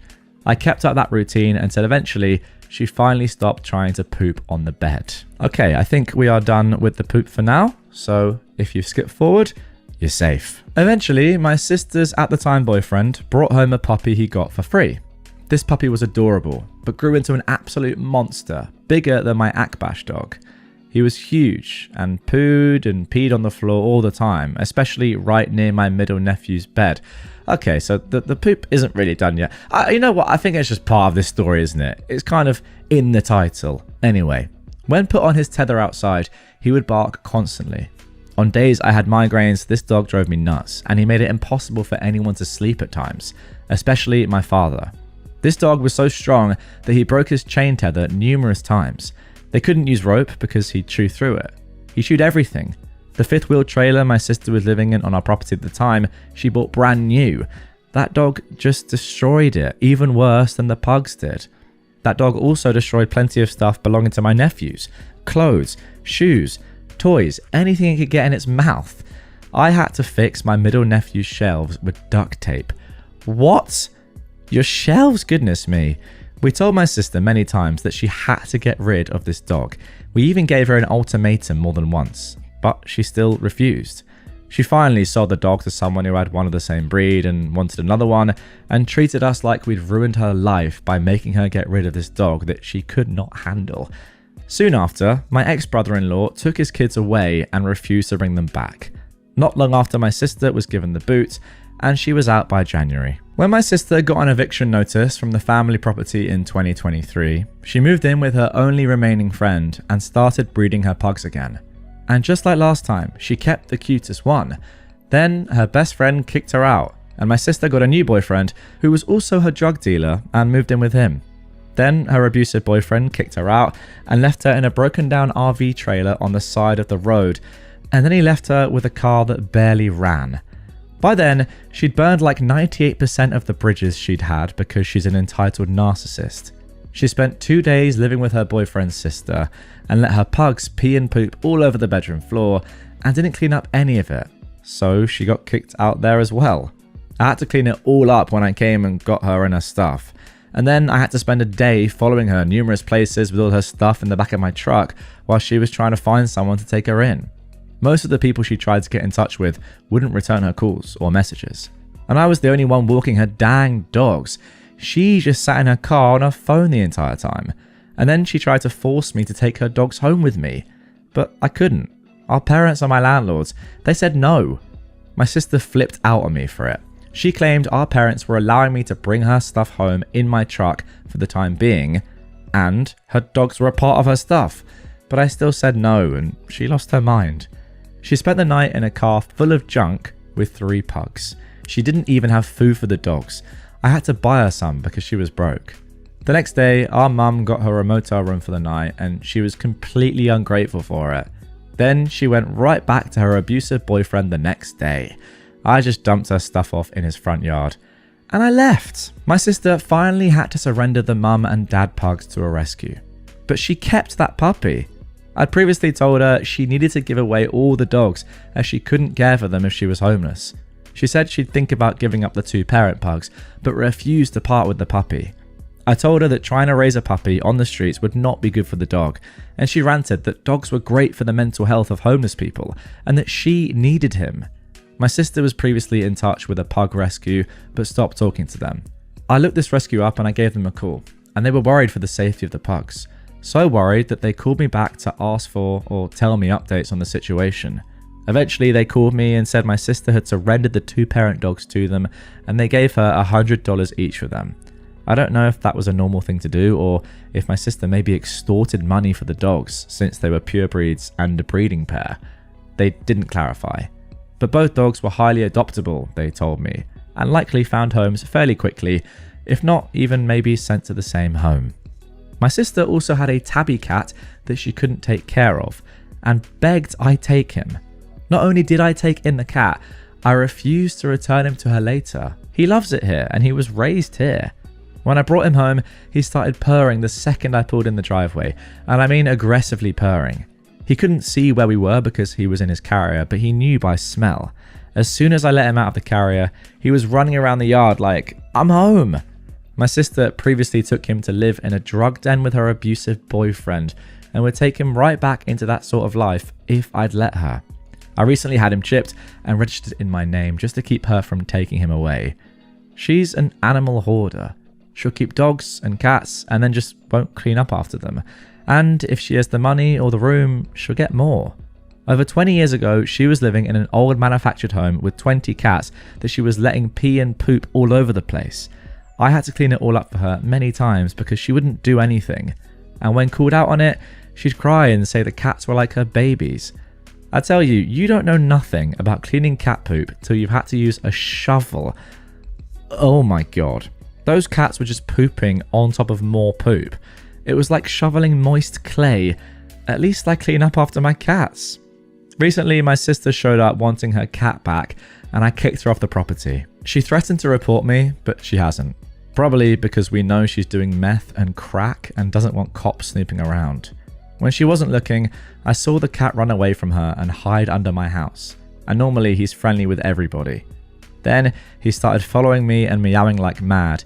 He did not want to go with her. Okay, there we go. That is the end of that marathon story. I'm not quite sure how to react to that.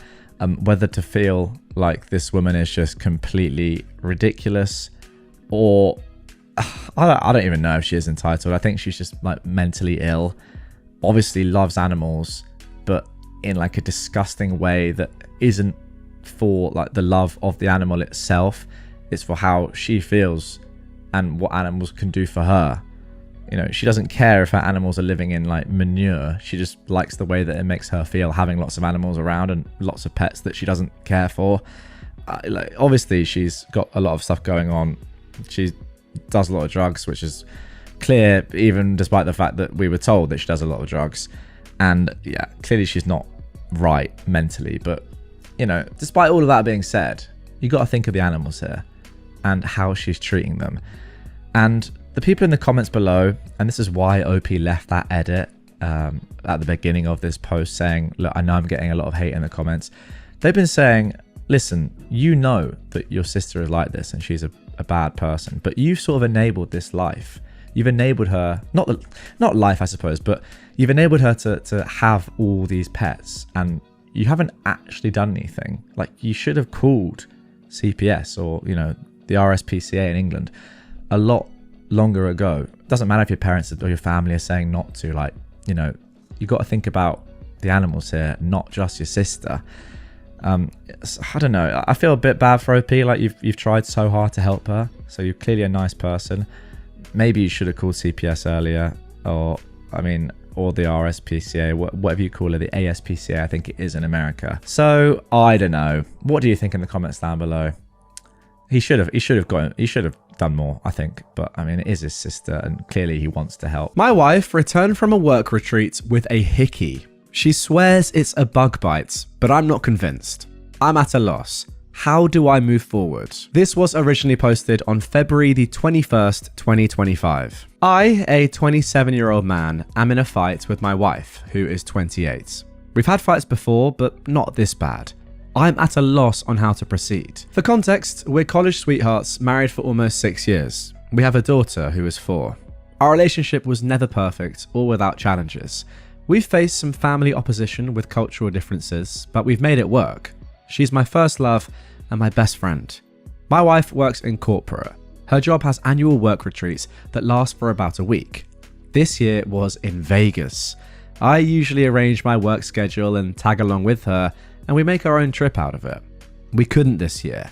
Our daughter gets major anxiety traveling long distances. We're working on it, but she wasn't budging, and we decided to choose our battles.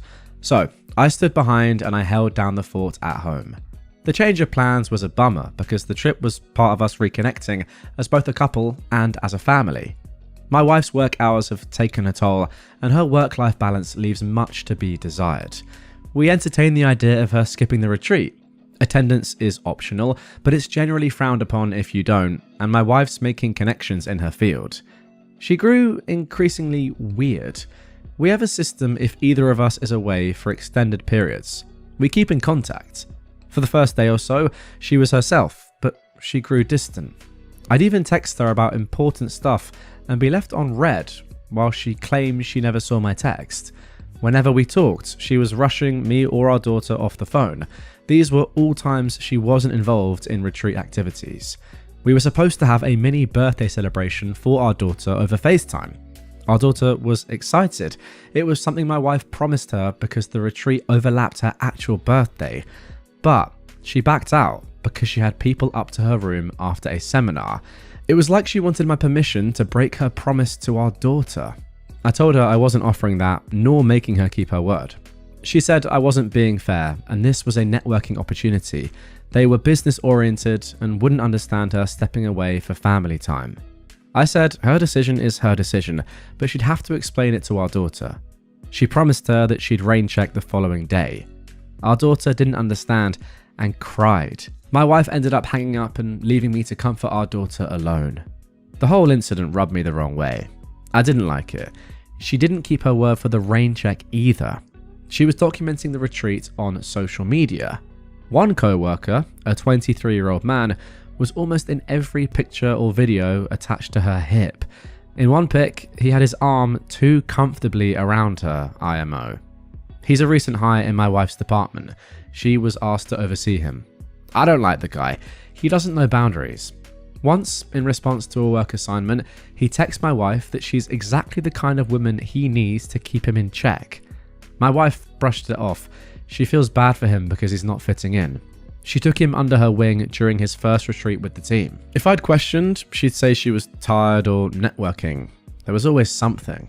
But I've seen her at these retreats. This wasn't like her. She was just off. The day before her return home, she complained about a bruise on her neck. She stressed it was a bug bite.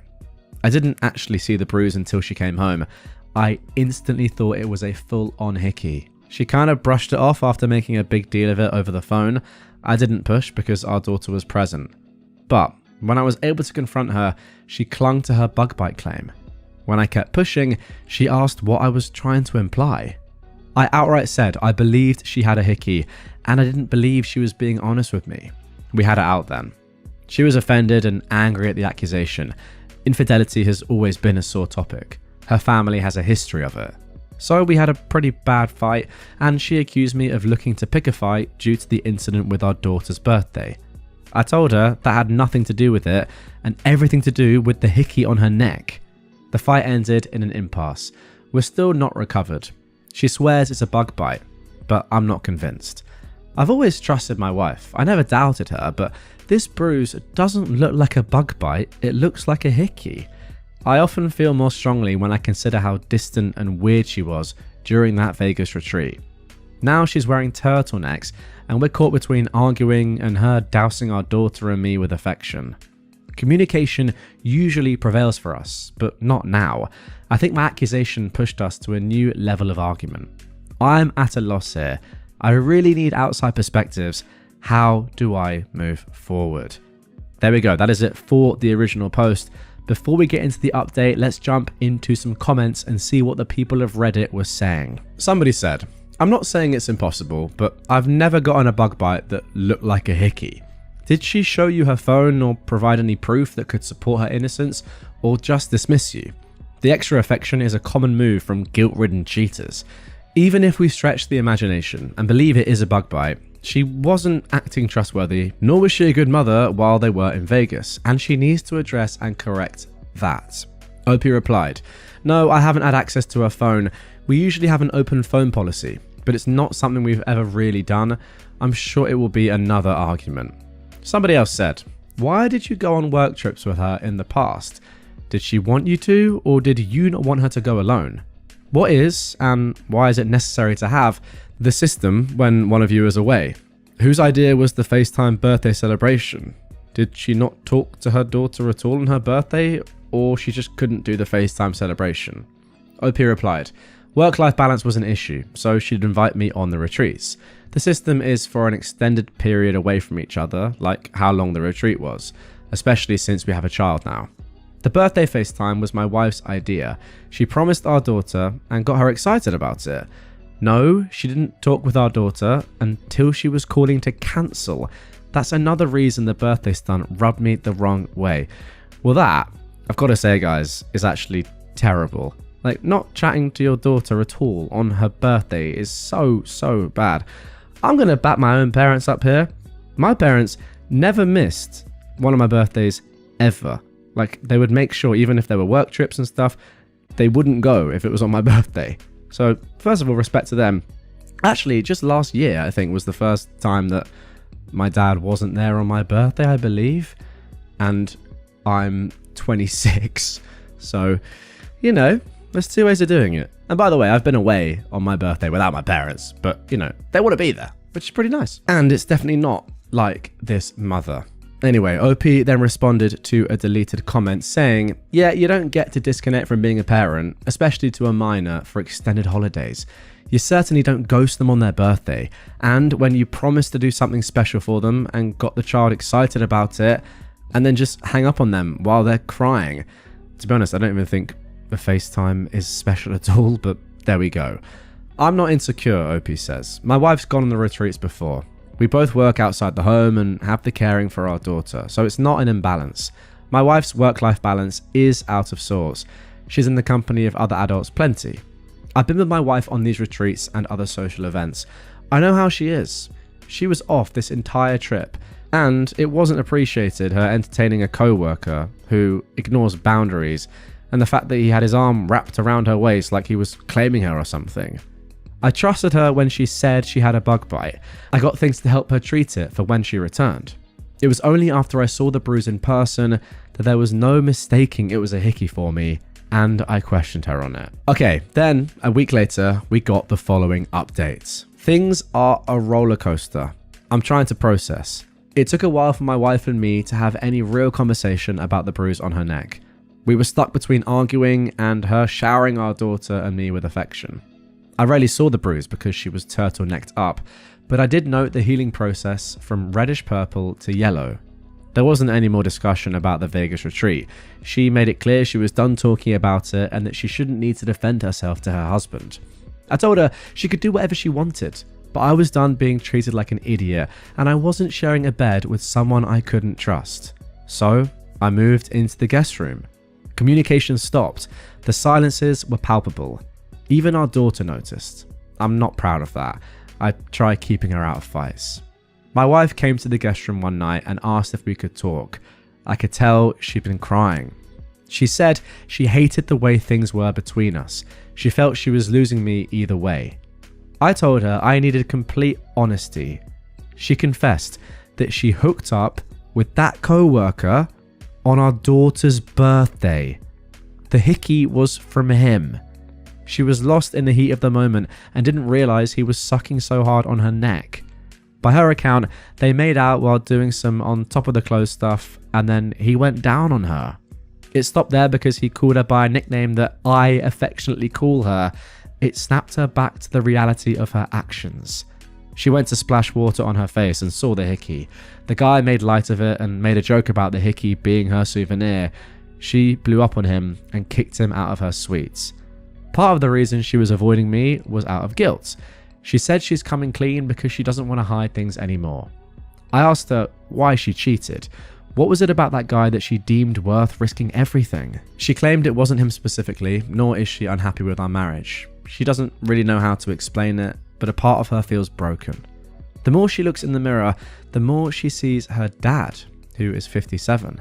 A cycle of being consumed with work, distant from his child, and the infidelity he put her mum, who is 55, through. She said her family never talked about anything openly, and how when she was growing up, her mum never addressed anything with her. I said, her parents didn't make her cheat. She chose to party up with a guy who constantly disrespected our relationship. These were all her decisions, and she at any point could have chosen our family. She agreed. She wants to blame her parents, but realizes this is on her. She apologized for cheating and for entertaining the guy's advances. She said she'll do whatever it takes to repair. Go to HR, quit her job, counseling, anything. She wants to make everything right. I told her I don't know what right looks like or if that's possible for us anymore. I knew we had our problems, but I thought there wasn't anything we couldn't talk out. She insisted we still could talk it out. We didn't have to give up on us. She tried giving this rally cry for our relationship, but I felt very numb. I said I didn't recognize her. Not just the betrayal of our vows, but also how she treated our daughter. She's like a stranger. She feels she failed as a wife and mum, but she loves us both beyond words and wants our life together and our family intact. I told her I couldn't give her the answer she wanted and thought we needed to separate and reevaluate. She didn't want separation. She felt we should stay together in our home. But I told her a separation was happening. Either she was leaving the home or I was with our daughter. She consented to leaving so as to best not uproot our daughter so much. She asked for our daughter not to be taken away from her. My wife's staying with my in-laws. I know that's difficult in itself because she doesn't have the best relationship with her parents. One of the hardest parts is the shift for our daughter now. Right now, she believes her mum's just busy with work per usual. She hasn't questioned it too much. My mother-in-law called the other day. She made no excuses for my wife, but she's advocating for us to work through it. She told me times when she heard my wife describe me as the anchor she always wanted. She believes there's something worth fighting for if I'm open.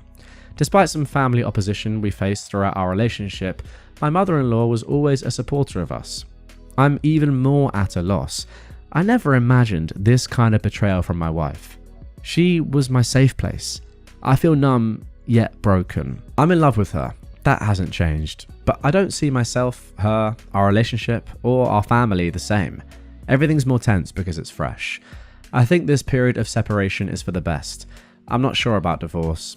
I haven't let myself fully go there. I'm not set either way.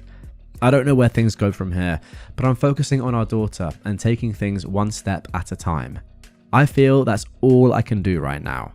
Thanks again to everyone for the support. It is much appreciated. Okay, and there we go. Let's jump into some comments before I give my final thoughts. Somebody said it was already established that there had been line crossing with the co-worker prior to the trip, even if it wasn't physical yet. But even if there hadn't been, I've known co-workers' pet names for their significant others before when only interacting with them on a professional level. The fact that the guy both intentionally gave her a Hickey and used the pet name says a whole heck of a lot about him though. Someone willing to engage in an affair is bad enough. This guy was doing it as some kind of sick power play. I mean, that's a great point. He is 23 as well, so he's probably very immature, and I can definitely see how someone like that is, doing it for their own ego, to be like, oh, I did this. He's probably like gone and told all his mates how he broke up a relationship with an older woman, you know. Some people like that do exist. Now, somebody replies to this saying, it is also possible that it's something super common, like honey or baby, but OP said no, it's actually a specific nickname. It's not derived from her name or anything. It just summed up things I loved about her in one word. Apparently, he turned it into a sexual context. I mean, I don't want to get too far away from the real villain of the story, who is your wife, but this guy is awful. Somebody else said, one question, how close was the colleague to her to know her nickname that you use? And why did she let him this close to her, literally and figuratively? Opie said, at the time, I knew they had a friendship. She was asked to mentor him as he joined her department. So she took him under the wing and was supposed to be showing him the ropes. They would text and stuff, and he would cross boundaries. His texts increasingly read like a guy fishing for an opportunity though. My wife shut the idea down as not even a factor for her, and I chose to trust her because I never had a reason to doubt her before. As far as the nickname, it was something only I called her, but it wasn't like a secret thing. I called her by it in front of others and our daughter. She claims the guy overheard me say it when she had me on speaker once, and he asked her about it afterwards. Okay, so I guess that leads us into a final question for OP, which ultimately has to be, do you see yourself, or do you want to get back with your wife or not? And it's a very, very tough one, but I have quite strong opinions on this just based on what I've read. Now, if she had just gone on this retreat and maybe she liked the look of this guy, and on one night she made a huge error, did what they did, and then immediately came to you and your daughter, well, maybe not your daughter, but you know what I mean, came to you and said, I can't believe it, I've done this, I'm so sorry, this is the worst thing I've ever done, etc, etc, etc, told you everything, was completely honest about it, came home from the trip, whatever. I think then and only then could there have been any potential for you to forgive her if you wanted to. I'm not saying you should, by the way. I'm saying that only under those circumstances would, in my opinion, you be able to potentially forgive her. However, the fact of the matter is that she lied to you for who knows how long. A while, right? Like, she said the Hickey was a bug bite. She was just avoiding you the entire trip, not just in that one moment, or that one day. The fact that she didn't speak to your daughter on her birthday because she was like just going after this guy. The fact that this has been a thing before, which you've obviously talked about, the guy being close to her, or trying to get with her clearly, and her not actually, well, I suppose either she didn't understand it or was just a bit naive to what he was doing, or she actually knew what he was doing and was like, oh, don't worry, it's fine. Whereas in reality, she was probably actively encouraging it. All these things and more add up, and therefore I can say, with all that context, then I don't see how you can ever get back with her, because it wasn't just the one moment of madness, cheating. It was all the lying and deceit and everything else on top of that. So for me, I think this relationship is sadly done. I don't know how you could ever trust someone like this again. To be honest, I think it'd be very hard to, even if they did just cheat and then immediately apologize, and the cheating was the only thing, but all this as well, I think it's going to be impossible. But hey, I'm not in love with this woman anyway. So there you go. What do you think? Let me know in the comments down below. Racist customer demanded we fire and replace our employees with white American employees, even though we are an immigrant-owned business. I mean, I've got to just say this off the bat. It doesn't matter if you're an immigrant-owned business or not. Demanding that you fire and replace employees with white American employees is crazy. Anyway, let's get into the story. Okay, I am a 28-year-old woman, and I live here in Colorado. But my family and I emigrated here to the States from the former Yugoslavia, with my mother being Serbian and my dad being Montenegrin. My dad owns his own renovation business, which he was inspired to set up after watching the TV show Home Improvement. And even though I have my own full-time job, I do casual work for my dad's business, mainly doing office admin and payroll stuff. My dad has 2 employees, both of whom are Filipino.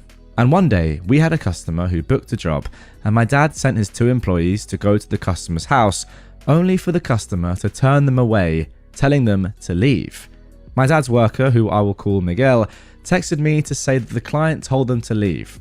So I just assumed that they changed their mind and wanted to cancel the job. However, Literally a few minutes after the text from Miguel, I received a call from the customer, who I will call Ken, who angrily complained about having 2 Chinese employees come over to his place, complained about them stealing jobs from white men, and actually demanded that we fire them, replace them with white employees, and send over an employee who is white and not an immigrant.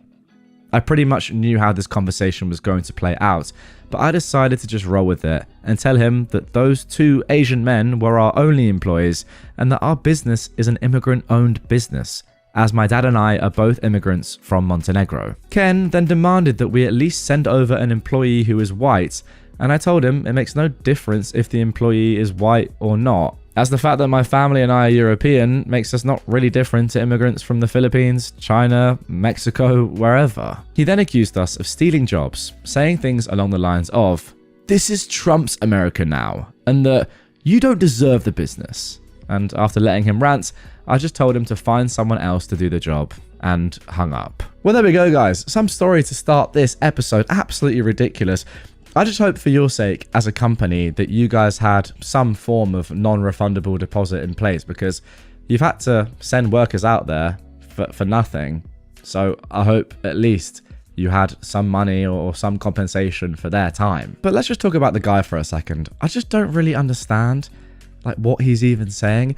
Is he saying that because you employ immigrants, or the fact that you yourself are an immigrant, that you don't deserve the business that you've built for yourself, which obviously wouldn't exist without everything that you've done? How is this stealing jobs? I don't get it. Like, you've just done well yourself. It's not stealing jobs at all, is it? And even if it was, if you're doing the job better than some fat, lazy white guy, then power to you. Keep doing your stuff. You know what would genuinely be amazing to see in America, or just any country in the world, right? Well, the Western world, most likely. What would happen if all non-white people just said for a few days or a week, "I'm not going to work today, and let's just see what happens"? Like, genuinely. So every immigrant, or I guess non-American, let's say for this example, every immigrant, every non-white person just said, "You know what? I'm not working today." I think that the entire country would just like immediately implode, right? I mean, what would happen? Nothing would work. The whole country would just blow up. Genuinely, I mean, think about it. What, like, get in the comments down below.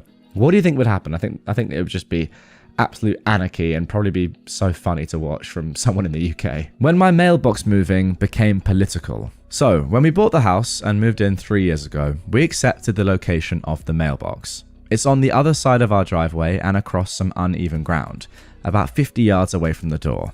This wasn't a problem back then, but since that point, we've had a series of bad luck. My wife needed a new knee, I sprained an ankle, and while it's healed enough to walk on and go back to work, anyone who's had one knows that it can take a while before it's back to 100%. So, it was decided that the mailbox ought to be moved to the end of our path to the street. Straight ahead, on a flat and smooth surface, only about 30 feet away. We asked the post office what we needed to do to move a mailbox. We were told that all we needed to do was let the driver know that it was being moved and to just move it, making sure that it's numbered to match the house so there's no confusion. We went to the store to buy a new one since the old one was getting a little ratty from getting hit a couple of times, and I installed it this weekend. Which was, to our amusement, the best time to install it, since we actually caught the driver and were able to tell her that here was the new mailbox and that the other was going away. Great. Situation handled. Installation goes well, and now we're on to part 2, the removal of the other mailbox. Here's where my moving the mailbox got political. The old mailbox was on the same post as my neighbour across the street and one house over, so we shared it. During this past election, I posted no signs supporting either of the candidates. My neighbour John, not his real name, had half a dozen signs though. Flags and a banner as well in his yard in support of a certain candidate. John came over as I was removing the old box and complained that the only reason I was doing this was that I didn't support said candidate, and this was my petty ass reason, and that I just didn't want to be associated with him. In truth, I didn't want to be associated with him. Largely before we knew he was a supporter, he wasn't a very pleasant person. Walking my dog, he'd yell at me to keep that goddamn mutt off my yard. even though I was on my side of the street. He'd also call animal control on me about my chickens running loose across his yard, when in reality it was his neighbour to his right that had the chickens. I don't have any, although I did buy a used chicken coop since it's also a very nice unit for keeping my wife's Angora rabbits in. So I can see the confusion. We used to wave to him like we'd do for any of our neighbours we'd see outside, and he never waved back, typically just ignoring us and making a point to look at something, anything else other than us. Unless we had the dog, then he'd watch us like a hawk to make sure we didn't come near his lawn. Honestly, we disliked him long before we knew he was a supporter. I explained the medical condition, the walk through uneven ground that I stated above, but that wasn't enough for him. He threatened to call the HOA. We don't have an HOA, we have a neighbourhood association that only concerns itself with collecting donations for snow removal and mosquito spraying. I just finished removing the mailbox and went back inside, and I vowed to ignore him from here on out. Well, that is the end of the second story, and all I can think is, are we sure that these two people in the first story and the second story aren't the same? I mean, I think it might be right. This guy is, well, let's be honest, the guy in the first story was clearly a Trump supporter, as well as this guy as well. So, I mean, the top comment here says, your neighbour is mentally ill. I don't know if I'd go that far, but yeah, mentally there's a lot going on there, that is for sure. And once again, probably a racist. I mean, to be fair, that's a bit harsh. We don't have any evidence to suggest he's racist, but I would just love if John was the same person as in the first story. It would just make me laugh. Brother throws fit because he didn't get a job interview. So this happened a couple of years ago, but no matter what, I can't get over how entitled my brother acted. For context, my brother, who was at the time about 23 years old, and my older sister, who was 28, both applied to one of the only jobs hiring near where they lived. The job was for a cashier position, which my sister had several years of experience in customer service, while my brother only worked 1 year at a factory in his life and quit because he didn't get a raise, claiming it was unfair when staff who worked there for 5+ years got raises. But anyways, one day we were out shopping when my sister got a call from the job they both applied for. They wanted her in for an interview. When hearing that, my brother basically threw a fit. He told my sister it was unfair you got an interview and I didn't when I put in an application a week before you did, and I even called to check up on it. I reminded him that our sister has experience while he doesn't. He then repeated, but I put in an application first. I should be first. Then I told him that's not how interviews work.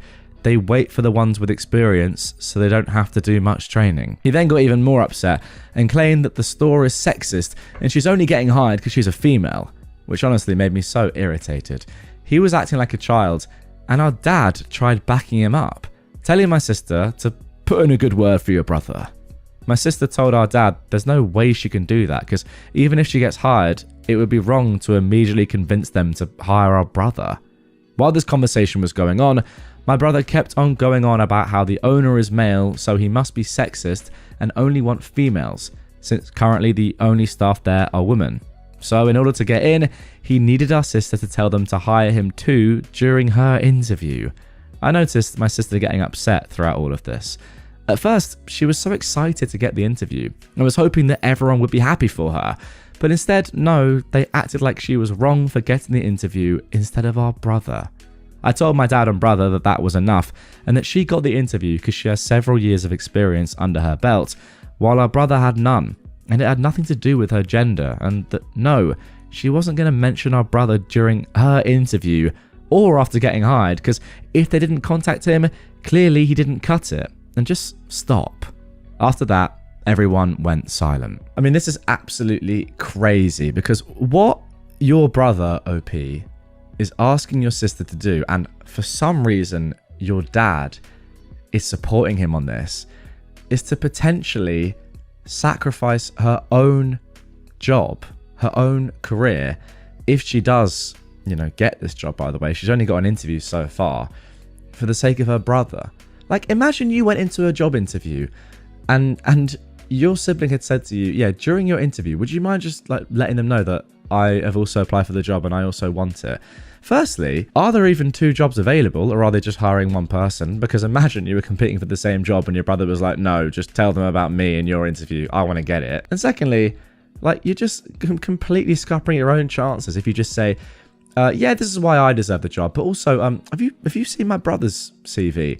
He could also be great. And also, even if you do get the job and you're in your first week or whatever, like your brother's asking, imagine you're in a new job and you say, this is great, guys. Really happy to be here. I really feel settled now, to the extent that I can now say, would you consider hiring my brother after just a few days of working at an institution? I mean, that would be downright ridiculous. Your brother is clearly very entitled. I think your dad is as well. Maybe that's where he gets it from.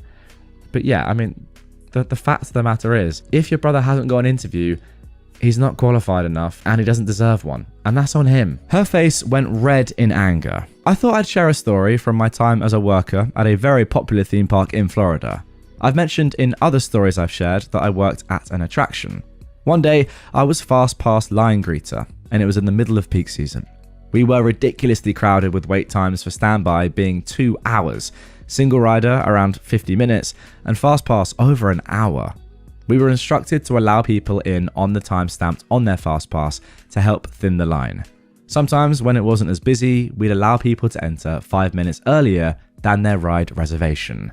A woman wearing white shorts, a fanny pack, and a white sun visor came walking up happily with her group and showed me her fast pass. I stopped her because it was 10 minutes early. I politely explained she'd have to wait to enter on the time stamps on the fast pass ticket. Oh, come on. Really? It's just a few minutes early, she said. I apologise, Mum. Unfortunately, we're very busy, so you're going to have to wait for the time on your fast pass. That's ridiculous. Everyone else let us in a few minutes early. She then tries to walk past me, but that's not happening. I blocked her by stepping in her way. I smile and I ask her to step to the side. Ugh, she says. I continue to let people in according to the times on their passes as the woman glares angry daggers at me. A man next to her tells her to just wait. It's not that serious, but she is fuming. Literally 3 minutes go by and she storms back up and shoves the pass in my face. Good enough now. Can I go in now? At this point, I'm trying to remain magical. Mom, you still have 7 minutes until you can enter. Please step to the side. You're joking. 7 minutes? You're not seriously going to make me wait for 7 minutes? Yes, I am. Please step to the side. Another 2 minutes go by as a line of people come in. I check everyone's time, not looking at faces so much, but hands and tickets when I see the same ticket. I look up and it's the same woman again. She still had 5 minutes to wait. Now I'm irritated and she's irritated. I just stare at her for a few seconds quietly before doing a 2-finger point back to the side where her group and others were waiting patiently. She stormed back off as my co-worker Kate walked up with my brake slip. The woman instantly got a grin on her face when she saw I was about to leave. Her grin, though, annoyed me so much, and my petty box was immediately switched to on. So I gave Kate a brief version of events, and I instructed her to make sure she waited until the exact time printed on the frickin' FastPass ticket. She laughed a bit and said, okay. I walk away, but only a few feet, when she sauntered over, arrogantly grinning to Kate, and shows her the ticket. Sorry, but you're gonna have to wait until the time printed on the FastPass, Mom, Kate says. The woman, with her face turning incredibly red in anger, says, did she tell you to do that? Well, I have to work with her. I'm just standing pettily a few feet away, saying nothing. I feel like I talk about customer service jobs quite a lot in my episodes, because a lot of the stories that we see, especially with entitled people, are like just terrible customers. I feel like Disneyland or Disney World or whatever it's called, wherever you are in the US or in France or whatever, must be one of the toughest jobs when you get like an entitled person like this. And as OP said, like you're trying to maintain the magic and make this place so beautiful and special for children. I remember when I went there, and this is in France. I've never been to Disneyland or Disney World in America, but Disneyland Paris, and you know, the people that work there must be amazing. I don't really remember any of them in particular, but I just felt like it was such a special environment and like otherworldly and just almost heavenly. And obviously that is down to the people working there as much as it is everything else, because imagine if the people working there weren't like in that sort of mindset or so positive or like dreamy, it just wouldn't work, right? So to have people like this Karen of a woman potentially like jeopardizing that and ruining that for kids like myself, because I don't know how you, OP, have kept your cool as well as this. Like, fair play to you for doing that. You know, imagine me as a kid. I'm in the queue behind this Karen, and I see her having a go at you, and then you're just like, I can't be bothered with this sort of person anymore, and you flip, or you lose your head a little bit.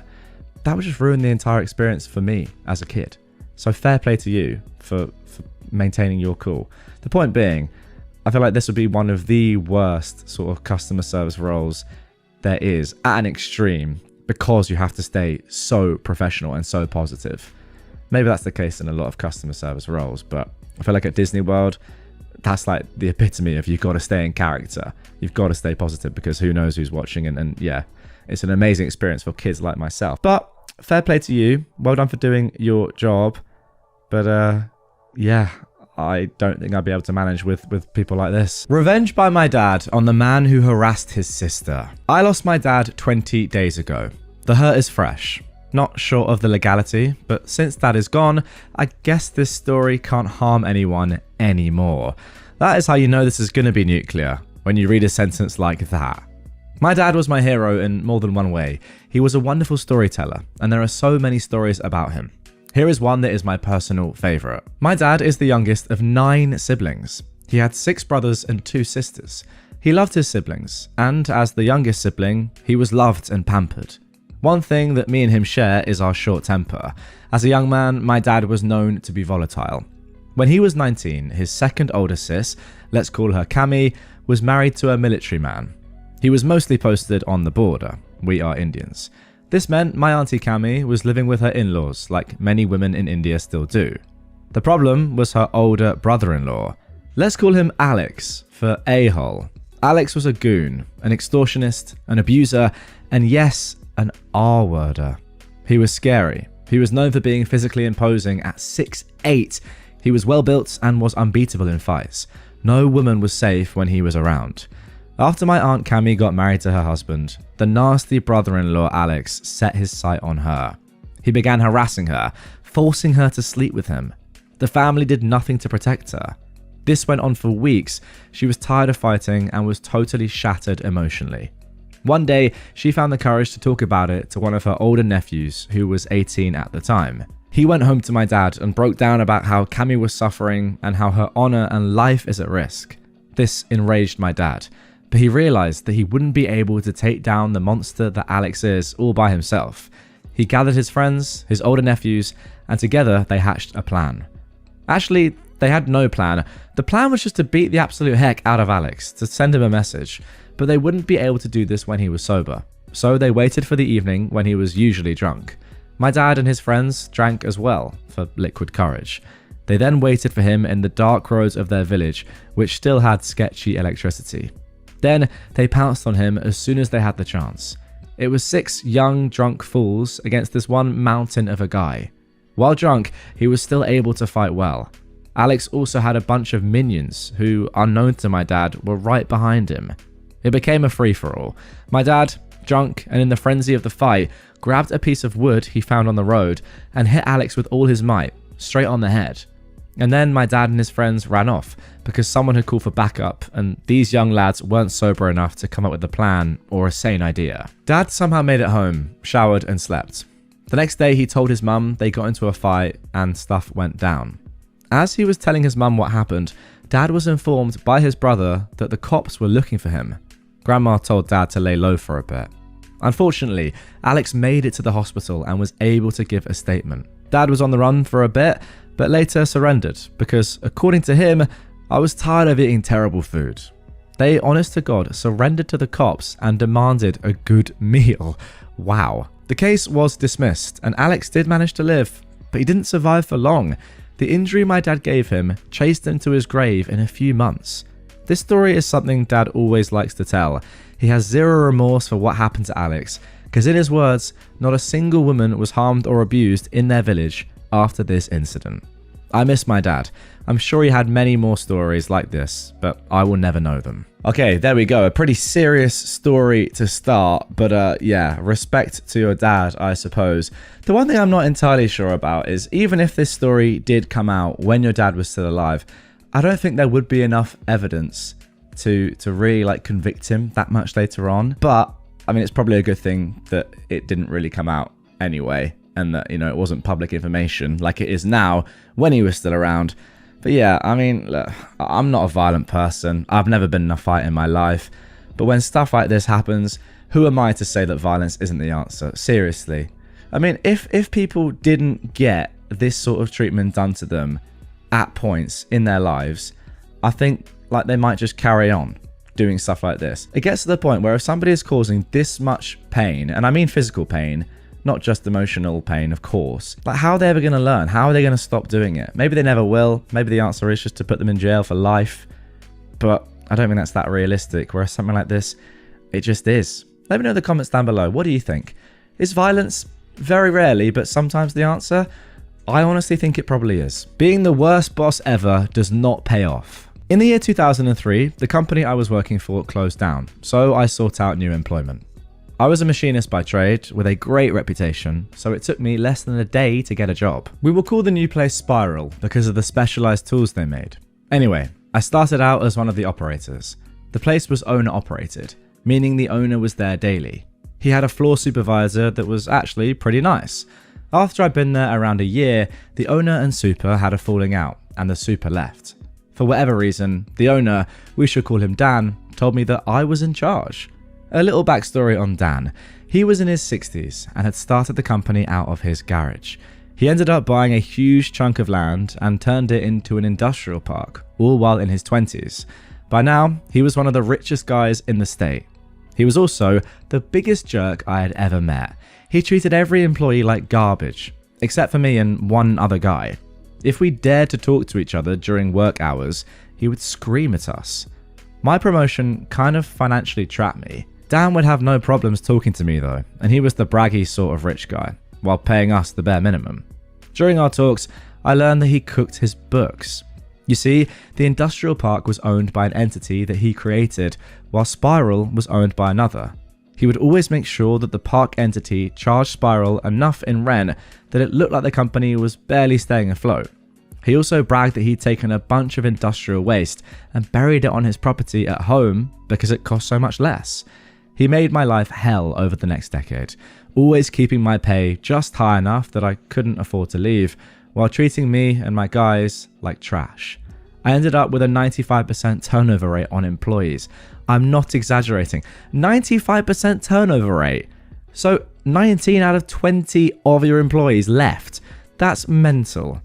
We ended up having to go to temp agencies, and towards the end, even they refused to send me people. Wow. I had to do some careful wording, but my duties ended up swelling to the point where I convinced Dan to let me say I was the plant manager. This right here was huge. I have no degree from college, but I now had a title and the experience. I started to look for a job in earnest, and after 6 months, I found one for a lot more money, with benefits. Yeah, Spiral had none. Now, over my time at Spiral, I had seen everyone that gave them notice be told to leave on the spot, and the company that hired me insisted I give them the 2-week notice. So I said I would, but I didn't. At the end of my last day, I sat at my desk and sent an email to the head of OSHA and the state's EPA office, 2 men that I'd gotten to know well. I filled them in on all the violations that Dan had disclosed. I also sent an email to the state's attorney about the books. I left my keys on my desk with a paper under them that simply read, "I quit."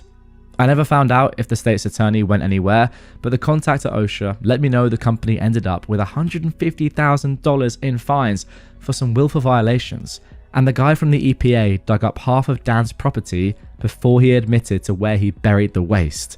Last I knew, he ended up in jail. Now, interestingly enough, OP actually said at the top of this one that they originally shared it in petty revenge, but they were told they should post it in nuclear revenge instead.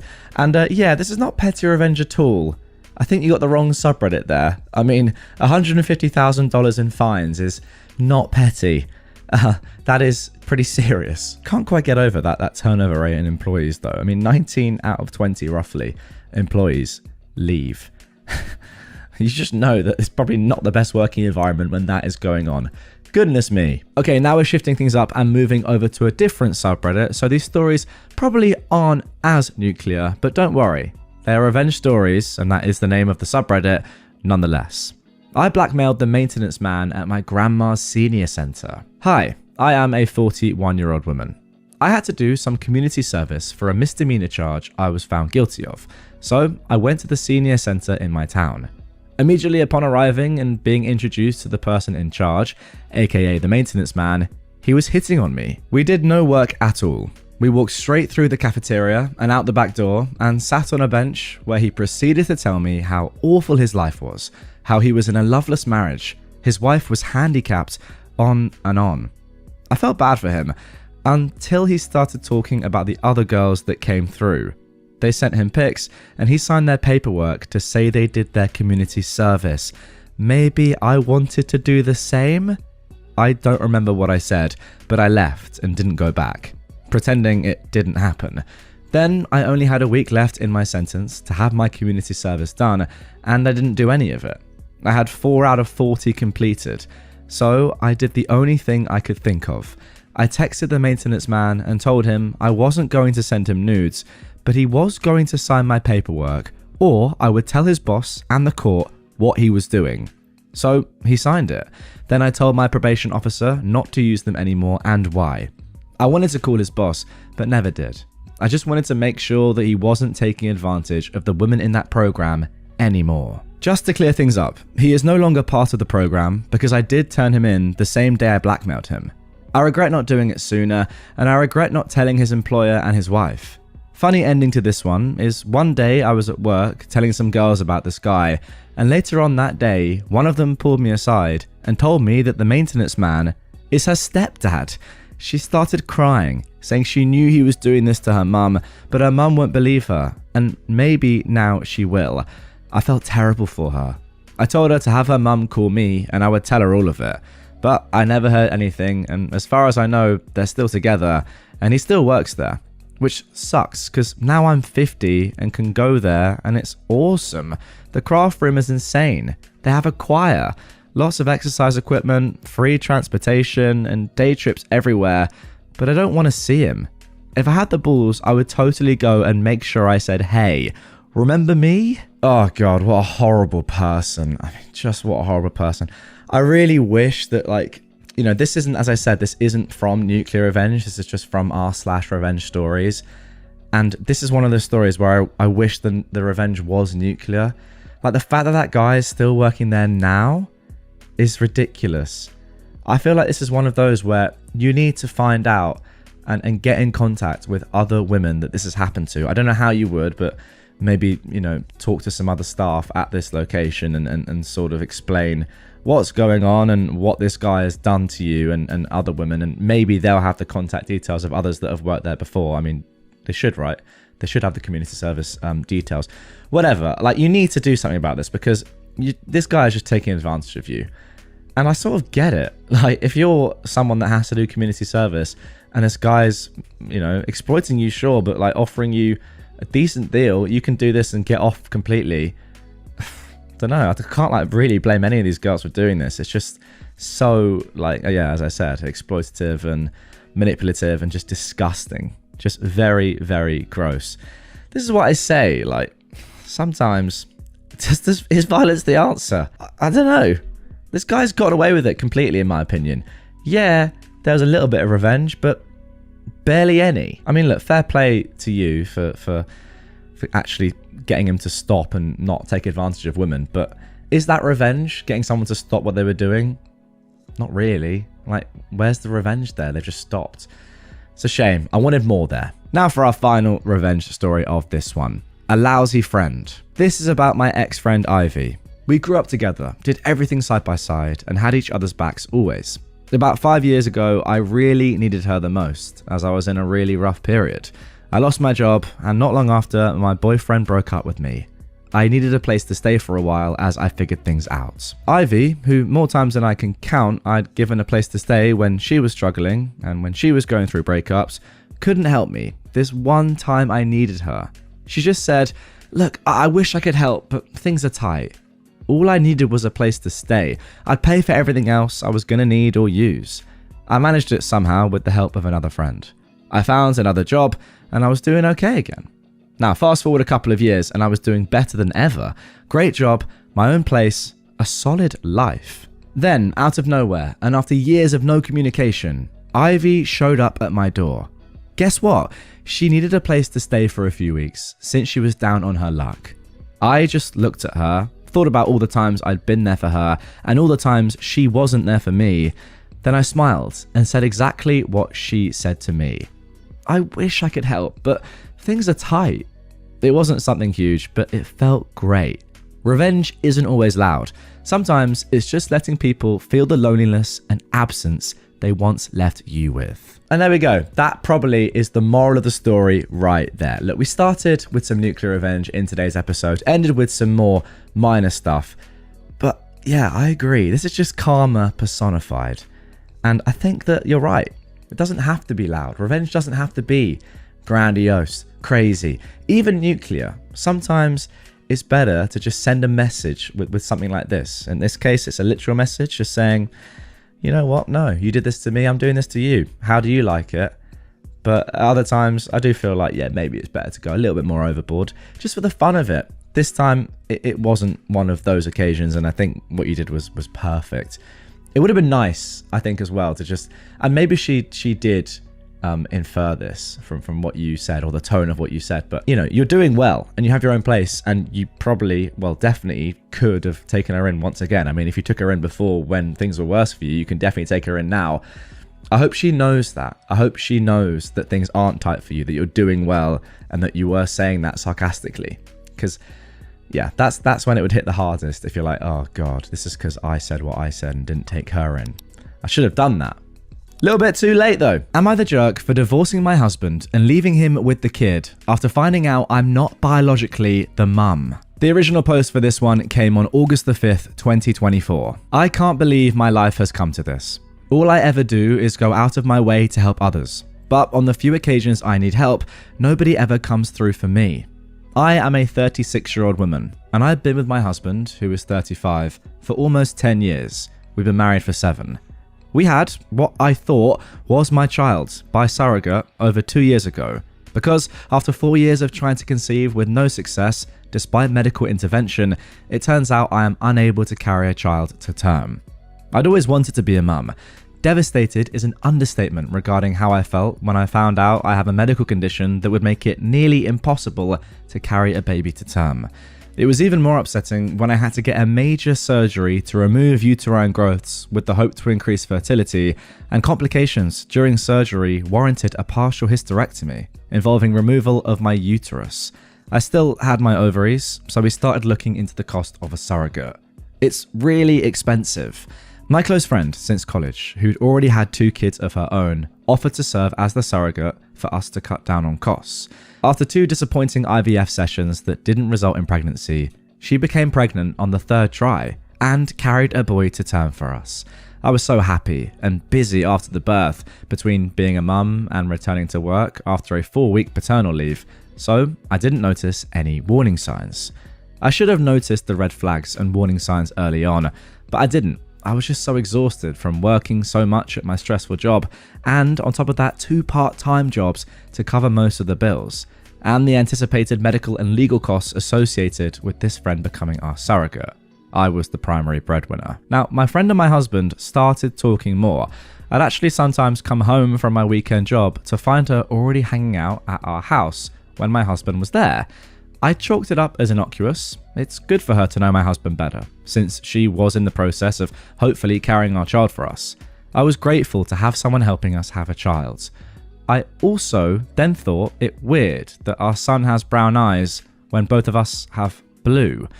Then I found out that while this is uncommon, It is possible sometimes due to many genes controlling eye colour. Recently, it all came to a head when I took our son to a doctor's appointment and they did metabolic panel and blood tests, which showed that he had a blood type that is not biologically possible to have with me as his mother. He's B+, I'm A+, my husband is O+. Immediately, I started worrying it was the fertility clinic's fault and that they'd messed up and implanted a wrong embryo. I started lining up lawyer consultations to possibly sue the clinic, and I looked into having a DNA parentage test done. The test results showed that I'm not the mother, but my husband still is the father. I was heartbroken and angrier than ever. I talked to lawyers about medical malpractice in the fertility clinic we'd used. Then my husband confessed that he'd slept with my friend, our surrogate, on a few different occasions during our struggle to have her get pregnant with our embryos. This means what I thought was our son conceived by IVF and carried with a surrogate isn't my son at all, and he was in fact conceived the old-fashioned way, which I can't even do. Livid and absolutely broken at the same time doesn't even begin to describe how I feel. I've been breaking down into crying spells over and over again about this. He claims he didn't ever think pregnancy could result because he pulled out, and he'd always assumed that he was the reason for our earlier struggles to conceive, both before my hysterectomy and during the IVF insemination process with this friend. I felt an immediate triple betrayal from what was supposed to be my husband, my friend, and now knowing my child isn't even really mine. I had such white-hot rage and delirium, I immediately left home and stayed at a hotel for almost a week before asking my parents to let me stay at home for a while. I admit, I left our son with him. I'm now filing divorce because he cheated and betrayed me in the worst possible way. I've also cut off my friendship with my friend, the surrogate, and I feel afraid to trust anyone else now. I've seen a divorce lawyer to see about giving up my legal rights to this kid so I don't have to face such betrayal or owe child support. My husband and friend, surrogate, admit they were wrong and keep apologising, but also called me immature and heartless to just give up on my son like that. My parents also say I can't just give up on a kid that I went through so many legal and medical hoops to have. When I told them I refused to stay in a cheating marriage and I'd rather adopt someday with a better, more trustworthy partner, they also told me that I was wrong and that maintaining my parental rights isn't much different than if I adopted outright. They said it isn't blood that makes a family. They're all about me divorcing my cheater husband, but they keep telling me I'm making a mistake giving up my parental rights. Some of my other friends agree with what I'm doing. A few admitted they weren't big enough to swallow pride and care for an affair baby, or to see daily reminders of my friend/surrogate's betrayal every time I look at her son. I just want a clean break and a fresh start. I'm also looking at relocating several states away. So, am I the jerk for giving up my parental rights in the divorce because a kid I paid a lot of money to have born by surrogacy isn't biologically mine at all, but is actually the surrogate's? Okay, wow, what a story. First of all, let's jump into some comments before I give my thoughts and we get into the update for this one. Somebody said, "No, you are of course not the jerk. You've suffered a terrible betrayal. Only you can say what's best for you." Personally, I wouldn't be able to look at the child without being hit with the betrayal again and again. Your parents and friends don't have to actually deal with that situation, so they don't get a vote. Your soon-to-be ex is a real piece of work. You're immature? I'd want to throw up if I was in the same room with him. Please get some therapy to work through this. Don't let these two jerks hold you back from living your best life. Completely agree with all of that, by the way. The immature comment is just ridiculous. Like, when you know you're in the complete wrong and then you have a go at the person that you've done this to by calling them immature, it's insane. Anyway, OP replied to this saying, he feels like biological maternity shouldn't matter that much when it means that I am finally fulfilling my dream of becoming a mother.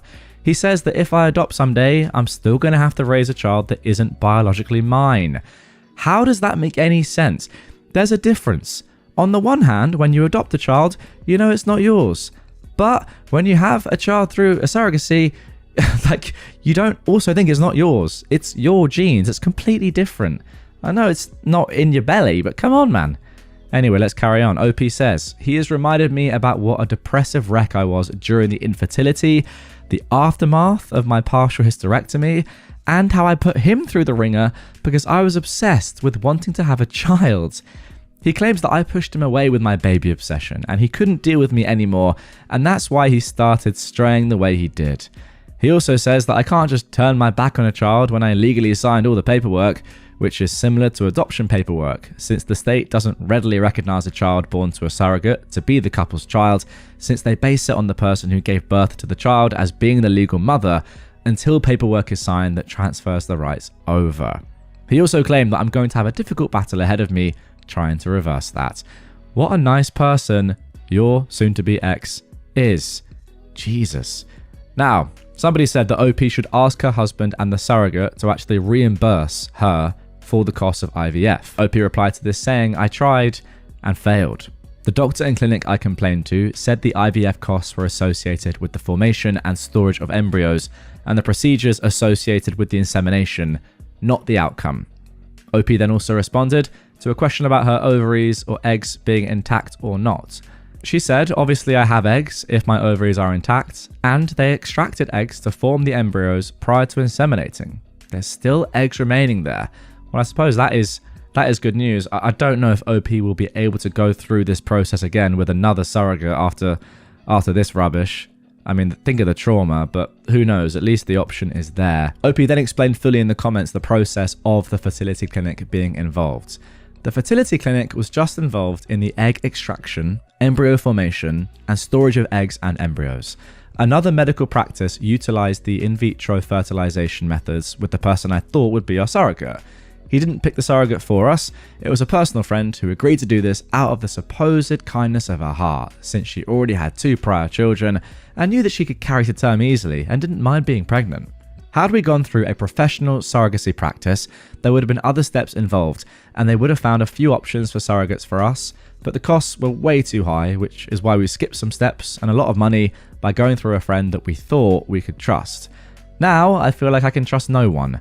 I don't even feel like I could try surrogacy again in the future because my trust in that is broken. Well, there we go. I suppose that is the answer to my question, which is a real shame. Somebody else commented, you're obviously not the jerk. One of the things that gets me though is that you were working extra jobs to pay for the surrogacy, which I'm assuming included her medical bills and financially supporting her. I'd speak to a solicitor about suing her for your money back.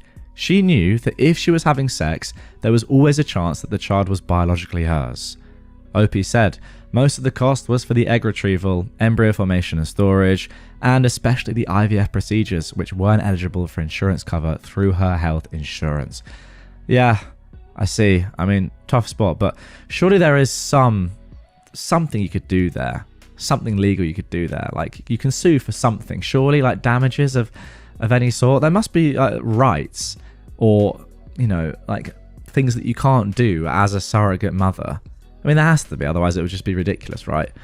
And I know this wasn't a professional surrogacy, but surely you can't have sex during surrogacy or like supposed surrogacy with one of the people you're meant to be like doing the work or doing the job for. I don't know. I don't know any of the rules clearly, but if you do, I suppose they also differ wherever you are in the world, but let me know in the comments down below what the laws are where you are. OP actually then answered finally a couple of questions about the surrogate. Firstly, her family, saying she doesn't have a husband. She had 2 kids with a long-term boyfriend, but they split 5 years or so ago. She's not married. She was with her ex for a long time and had 2 kids with him, but they didn't marry and then they broke up. Somebody asked, finally, did the surrogate sign legal papers regarding the parental rights? The only paperwork that was legally drafted was for her transferring over the parental rights to us, much like an adoption in the event that there is already a mutual off-the-books agreement to adopt from someone already personally known. We were trying to do it as cheaply as possible because we don't make much money, and the cost that couldn't be avoided was sky high, enough to the point I took out loans from the bank and then picked up those 2 part-time jobs on the side to pay towards these loans. Oh my gosh. Okay, so there we go. That is it for the original post and some comments. Now, as I said in the intro, there is an update to this one, which comes 5 months after the conclusion of that. However, I do just want to say one thing, and I feel like most things have been cleared up by the comments, and I do agree with the majority of what was said there. The one thing that I just don't think has been talked about enough is the level of betrayal. Like, it's actually insane from so many people. Well, I say so many people, it's only actually your husband and the surrogate in quotes. But like, it's actually crazy. I mean, the fact they've gaslit you as well is just the cherry on top. But that's the one thing the comments aren't really saying. It's just, yeah, you've suffered a lot of betrayal, but like, think about the actual trauma. This would have gone on for your entire life, right, if you hadn't found out. I don't think that you would have ever been told by your husband or by the surrogate what actually happened. So there is a decent chance that you could have gone your entire life with having a son that you obviously thought was your son that actually wasn't ever related to you. And I know we see these things sometimes on, like, we have Jeremy Kyle, well, not anymore, it was cancelled in the UK, but like Jerry Springer in the US. It just is insane, and I don't actually think that sometimes I realize how common stuff like this is, or actually how easily it can come about, because all that has happened here is just two people have well, one person has cheated, but all you need is for these two people to hold this truth for their lives, which, I don't know, they probably could easily do so. I mean, they did it for a while anyway, and then you find yourself living an entire life where you think you're a mum, but you're actually not. You know, when you see on these shows like, oh, this woman finds out after 25 years that you are not the mother or you are not the father. I'm always a bit like, okay, that's just ridiculous. But this is not ridiculous. I can see how this would happen, 100%. Very tough. But as I said, let's get into the update that came 5 months later, which was actually left in the comments of the original post. It wasn't a separate update. So this was January the 4th, 2025. And OP said, I'm low on time right now. I'll be posting a separate update post later. Now, at the time of recording, that hasn't happened, which probably means that, yeah, very, very stressed. No time at all. But they still say, I'm not staying and I'm not caring for him anymore. I wasn't even offered a choice in the matter at all, which is why I've kept telling myself I shouldn't want to compare myself to men in a similar type of parentage situation, and I've kept myself aloof towards the boy I thought was mine. I've no legal rights anymore, no matter what, because she fought to get her son back. I'm actually a lot more upset about losing this child than I presented in my post, and I'm realizing more and more with each passing day, the choice wasn't mine and I lost. Oh my gosh, I see. I posted that I wouldn't want to be the sucker raising someone else's kid as more of a cope than anything. She got to have her kid. He left me and I'm stuck with nothing. What the heck? And that is all for the post. I didn't really fully grasp that when I started reading that, but wow. So the surrogate actually fought back. Well, not the surrogate, I suppose. The actual biological mum fought back and said, no, this is my kid. I am the mum and I'm going to be the mum. Jesus. Okay. OP did add a little bit more context in the comments, explaining about being the legal guardian in the question after the maternal test confirmed her not to be the biological mother. She said, and yes, that is exactly what I've been going through all these months. I have little to no rights. I'm stuck coping with major loss. I suppose the question was asking, like, what rights do you have as a legal guardian if you're actually not involved with the kid at all, like biologically, right?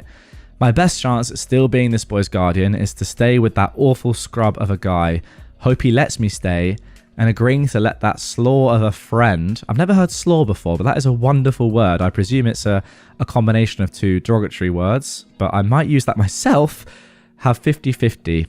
And be the chump who still pays most of the bills for that unmotivated scrub SOB in the meantime, while he continues to cheat. It also came out that she wasn't his only affair either. He's been cheating all along for most of the time that we'd been trying, without success of getting pregnant. Oh my gosh. So for anyone who acts like I'm selfish, or I make their blood boil, they can go F themselves. They don't know me like that, and I don't have any real choice in the matter. Holy heck. Is all I can say. Just insane. Just absolutely insane.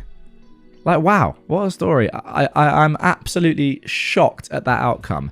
I didn't actually talk at all in my comments after the first post about the main point of the update, as in how would you feel and how is OP dealing with the fact that, yeah, it's not her kid anymore, but like her parents were saying, do you have to be blood related for it to actually be your child? Like, you know, if you adopt a kid, then they're still your child, right? Does the biology of it really matter that much at all? OP said at first that it did matter. Suppose a few months later she realized that it doesn't matter, or at least doesn't matter as much. But, you know, after 2 years of raising a kid, to then just have them taken away like that, even though they're not yours, is clearly more impactful, I suppose, than OP expected. But Jesus, I mean, somehow the surrogate, in quotes once again, and your ex, or soon to be ex, I suppose, I guess he left you said in the update, are even worse than I first thought from reading the original post. Wow, that was a very short update, but one of the most impactful and just like destroying that I've read. I'm actually slightly lost for words. One of my boyfriends, who is 21, best friends, who is 22, family's house burned down in the California wildfire. His family is him, his pregnant wife, and his toddler, and they are now coming to live with us in our small apartment. I did not agree to this, and I, a 21-year-old woman, am feeling extremely anxious and panicked. This was originally posted on November the 11th, 2018. First, I just want to preface this by saying that I am fully willing to support their family through tangible means, like buying them food, supplies, furniture, etc. I just don't think our apartment is a viable option. My boyfriend and I live in a 2-bedroom, 1-bathroom apartment in a very expensive area. Rent is around $3,000 per month, and we're both stressed out college students. This guy has been best friends with my boyfriend since high school, and they regularly keep in touch and drive to see each other. My boyfriend and I live in NorCal, while they live more south. The friend has not been in a good financial situation for the last 2 years. He dropped out of community college after he got a girl pregnant, and they ended up getting married after she gave birth. She's now 7 months pregnant with their second child. My boyfriend and I usually go down to visit them together, and we always pay for meals, and I always try to buy a couple of toys for their 2-year-old. We have been in contact with them since last night. They were able to safely evacuate and bring some essentials, including their car, but their house has burned down. My heart aches for their family, and I really want to help them by transferring money or even calling some of my friends who live in SoCal to see if they are willing to take them in. But during a FaceTime call this morning, my boyfriend immediately, without any hesitation or asking me, offered up our small apartment to them. They were very, very thankful, and at first said that it would be too much for us, but my boyfriend insisted, and they graciously accepted in the end. I was in the background, fairly silent the entire time. After my boyfriend hung up, I asked him why he just extended the offer without even asking me, and he acted shocked and said that he thought that I would 100% support his decision. I told him that I would have in any other living situation, but we're 2 poor college students living in a small apartment in an expensive area, and it's definitely going to be more than difficult to accommodate his friend, his pregnant wife, and toddler. My boyfriend said that I was being a bit selfish and that they just lost their house, and that I should be more understanding and sympathetic. Yeah, to be honest, I kind of agree with your boyfriend at this point in the story. I'm sure things are going to get a little bit more difficult as we go on though. OP continues, don't get me wrong, I agree that I'm being selfish, but I'm also being reasonable and trying to think rationally. I may be a bit biased since I'm in the middle of preparing for the MCAT, which I'm taking in January, and I really need to do well on it. And dear God, it is not an easy test. For those of you that may not know, I didn't know this myself, the MCAT is the medical college admission test. Okay. Wow, sounds tough. My boyfriend and I are both in very stressful majors that require a load of work and studying, and on top of that, he and I both work part-time. I feel like I'm already so stressed out right now with school, work, and everything. I look forward to quiet time in our apartment that we get to spend. I digress, but I can't help but think of how this changes everything. Of course, this is probably temporary, even though my boyfriend said they could stay as long as they need to, but right now is really not the time. My boyfriend and I argued over this for an hour, and I ended up just heading out for the day. My boyfriend is sticking to his plan, and he texted me saying that he's sorry and that he knows it will be hard, but to remember we're doing a good thing and supporting our friends in a time of crisis. I couldn't help but think that it was really his friend and not ours at all, but I might just be being bitter. They are planning to drive up tomorrow morning. I'm just so worried, stressed, and my anxiety is through the roof. I came home around 2 hours ago and noticed that my boyfriend has already set up a mattress in our second bedroom, which is our office/work area, and set up the couch. I burst into tears and I almost had a panic attack. I just don't know how to deal with toddlers, and I also don't know how to support and take care of a pregnant woman. My boyfriend comforted me, but I can't help but feel a bit resentful right now. He agreed to this without asking me, and I can't fight back now. I seem like such a horrible person. I'm still crying in our room as I'm typing this, and my boyfriend went out to stock up on groceries. God, I don't know what to do, and I feel so panicky. What can I do at this point, Reddit? I'm at a complete loss. Okay, so there we go. That is it for the original post. And I've got to say, when I first read the title and even like a few paragraphs here, I'm kind of thinking to myself, like, yes, you're going through a lot, OP, and I understand that. And you've got your exams and you're struggling just in life generally. Well, not struggling, but you know, you're under a lot of stress. But I mean, these people have had their house burned down, and there are levels to this. However, the more and more that I read, the more I'm thinking this probably just wasn't a good fit, and surely there's someone else out there that could take these people in, that, you know, has more space, has more time, has more resources. I mean, maybe there isn't, but you would think that there is. And if there isn't, then fair enough, and fair play to your boyfriend for doing this. But the way he's gone about it, not asking you at all, that can't be a good thing. Like, his generosity and his selflessness is unbelievable, and I wish I was as selfless as this guy seems to be. Fair play to him, but you could argue it's gone too far, and if it's going to massively impact your guys' lives in a terribly detrimental way, I'm not sure if it's necessarily worth it. And yeah, not consulting your girlfriend is pretty crazy. I mean, don't get me wrong, having anyone move in with you, like if you're in a small apartment, whatever, it's going to be tough and you're going to have to make sacrifices. But I say that with the context of the fact that their house has just burned down. But it does seem like in this circumstance, it's not worth it. I don't know. It's close. Let me know in the comments down below what you are thinking right now. Obviously, there is an update to come in this one. I'm just thinking, like, if it's causing you to have panic attacks in your room and just be crying and feel so much resent and, like, yeah, just hatred, I suppose, that's not worth it. Now, one thing that is really interesting that I have to include here, and OP included this in a comment down below in the original post, is this. To be very honest, I'm not the biggest fan of their family.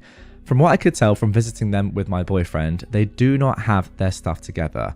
While we visited them around 3 months ago, the wife regularly went out and partied while pregnant, and their toddler is extremely badly behaved. While I was there last time, I had to help change the toddler's diaper while the wife was out partying, and my boyfriend and his friend were playing video games. Okay, so maybe that's the context we needed a little bit more of, like, on top of all the fact that you don't have the resources to deal with them, you also just don't like them. And yeah, it's hard to sort of welcome someone into your home despite the circumstances when you've seen this, I suppose. But I'm not sure, like, socially and sort of like ethically, morally, where do you guys stand on this one? Should you let someone into your home when they've gone through such hardship and their home is burned down? Or if it's going to have such a negative impact on you, then is it worth it? I don't know, it's a tough one. Let's jump into some comments and see what the people of Reddit are saying. So first of all, somebody said, A, does he know the significance of the MCAT? Your feelings are so valid, OP. I can't even imagine being put in this position. My boyfriend just took the MCAT and he wouldn't see me sometimes for long periods of time because he needed to stay in the zone. B, there should be no obligation on you to help out whatsoever. This needs to be temporary. For the good of your future, your relationship, and your mental health. This kind of decision was not his to make on his own. You both lived there. Now, I agree with like the majority of that statement, that paragraph. I don't agree with there should be no obligation on you to help out whatsoever. Because if everyone thought that and everyone acted like that, then these people would be homeless. Like, somebody has to step up here. And I know like no one's going to want to, and maybe they don't have any family that can help, but somebody is going to have to be selfless and do it. Like, I don't think it's fair to say that there's no obligation on you to help out. I mean, yes, there isn't, but someone has to. C, is this even allowed per your lease? I'm in MA, but my lease has a clause prohibiting visitors for over 1 week, I believe.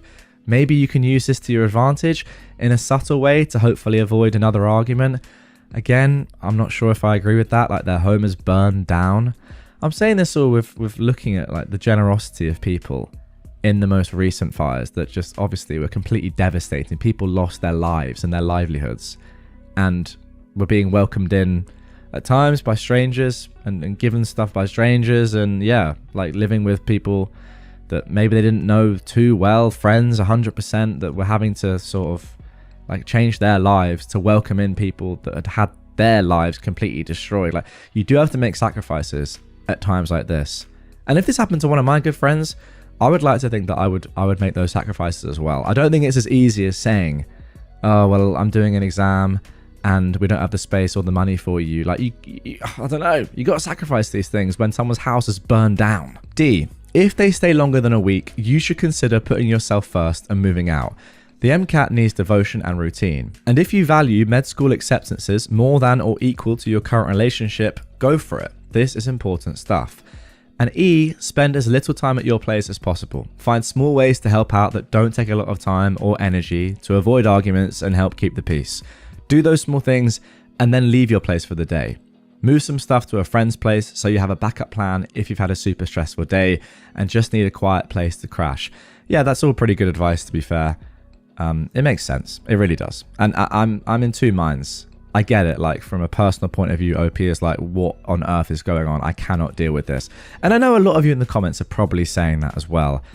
I just think someone's home has burned down. You're going to have to make sacrifices for them. OP replied to this saying, he knows the significance of the MCAT, yet he still chose to make this rash decision without so much as to even consult me about it. Yeah, I looked up our lease this morning and it says no visitors for over 1 week too. I think that's usually the norm. I will definitely be pulling that card as leverage. Thanks a lot for the advice. I really hope that this will be temporary. Now, the one thing I have to say is that your boyfriend not consulting you is disgraceful. It's the worst part of this entire story so far. I cannot argue with that one bit. Now, this is important, and this is kind of what I've been saying, I suppose, the whole time. Somebody said, do they have any other options? Honestly, my boyfriend would do the same thing, and I love that about him. It really, really sucks that this is during such an important time in school, but if these people have nowhere to live, I don't see how turning them away isn't a little heartless. Of course, you might need to stay at your friend's house to get studying done, but is that such a horrible trade-off for helping a family with no home? That right there, right now, and by the way, there's more context and of course an update to come, is how I personally think. What do you guys think in the comments? This is a contentious one, and I think, you know, it's there's no right or wrong answer here, but yeah, that is slightly the way I'm leaning right now, as you can probably tell. OP replied to this, saying, I think they do have options, but decided to turn to us because their family would be harder on them, push them to pay for themselves, get out soon. They both have family nearby. Ooh. In fact, the husband's rich family lives not far from us. However, they have already housed their family for a year and a half after she got pregnant at 18. And according to my boyfriend, they were annoyed at how they acted during that time and almost kicked them out. They finally caved and actually bought the house that they lived in so they could get out. I just can't deal with irresponsible adults in addition to a toddler in my small apartment. As others have pointed out, they can get support from the FEMA or even stay at a local shelter. Hundreds of people are doing this. If they need money or food, I'll gladly send it to them, but I can't offer up my space due to many reasons. I'm sorry if you see this as heartless, but I get the feeling that you would feel differently if you were actually put into my situation.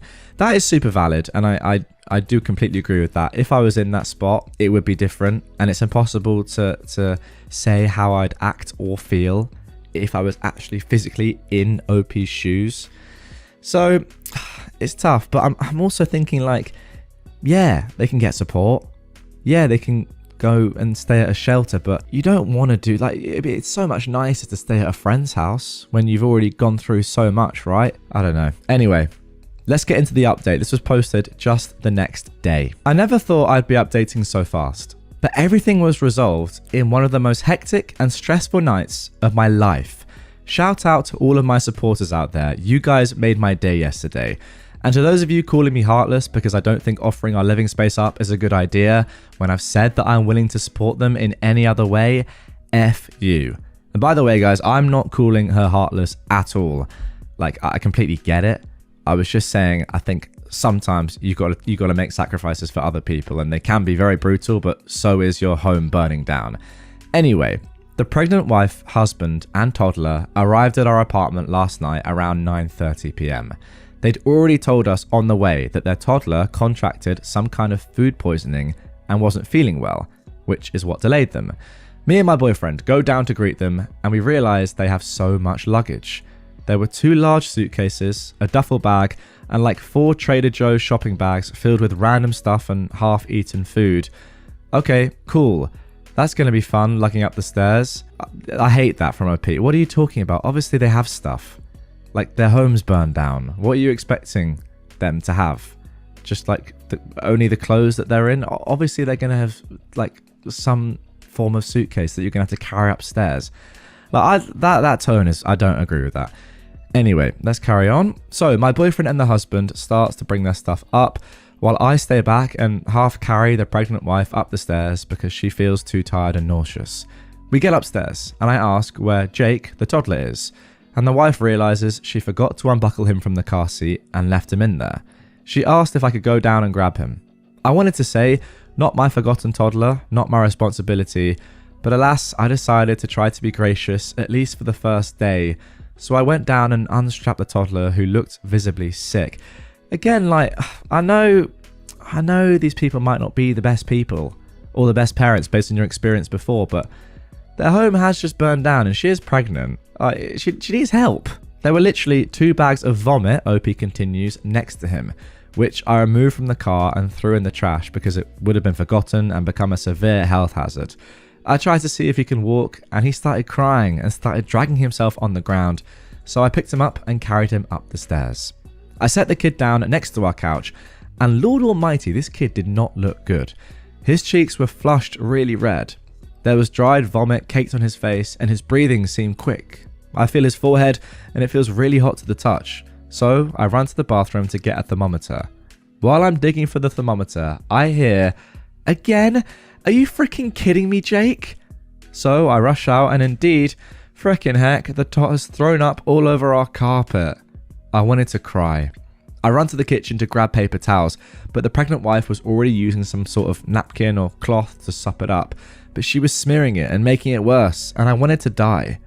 I came to help her, and the tot is screaming at this point, while she is yelling at him to shut the F up. My boyfriend and the husband came over to help, but the wife told them to go away because she's got it handled.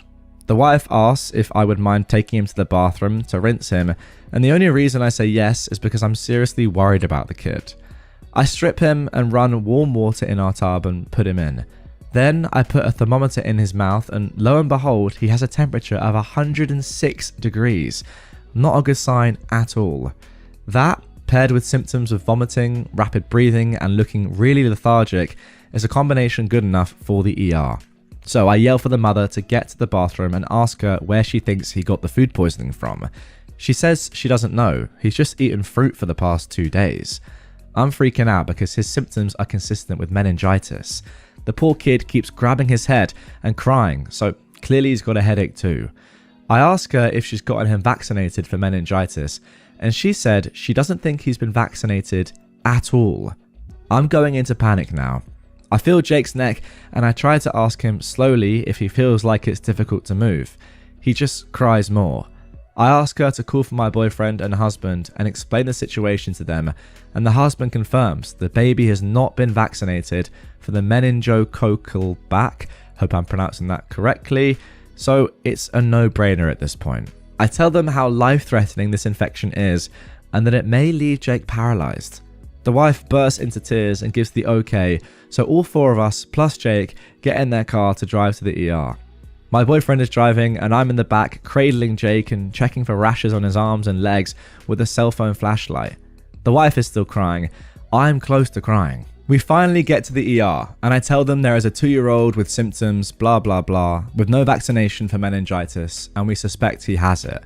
They immediately bring him in and asked me if I was the parent, and I said no and pointed to the wife who was trailing behind me in tears.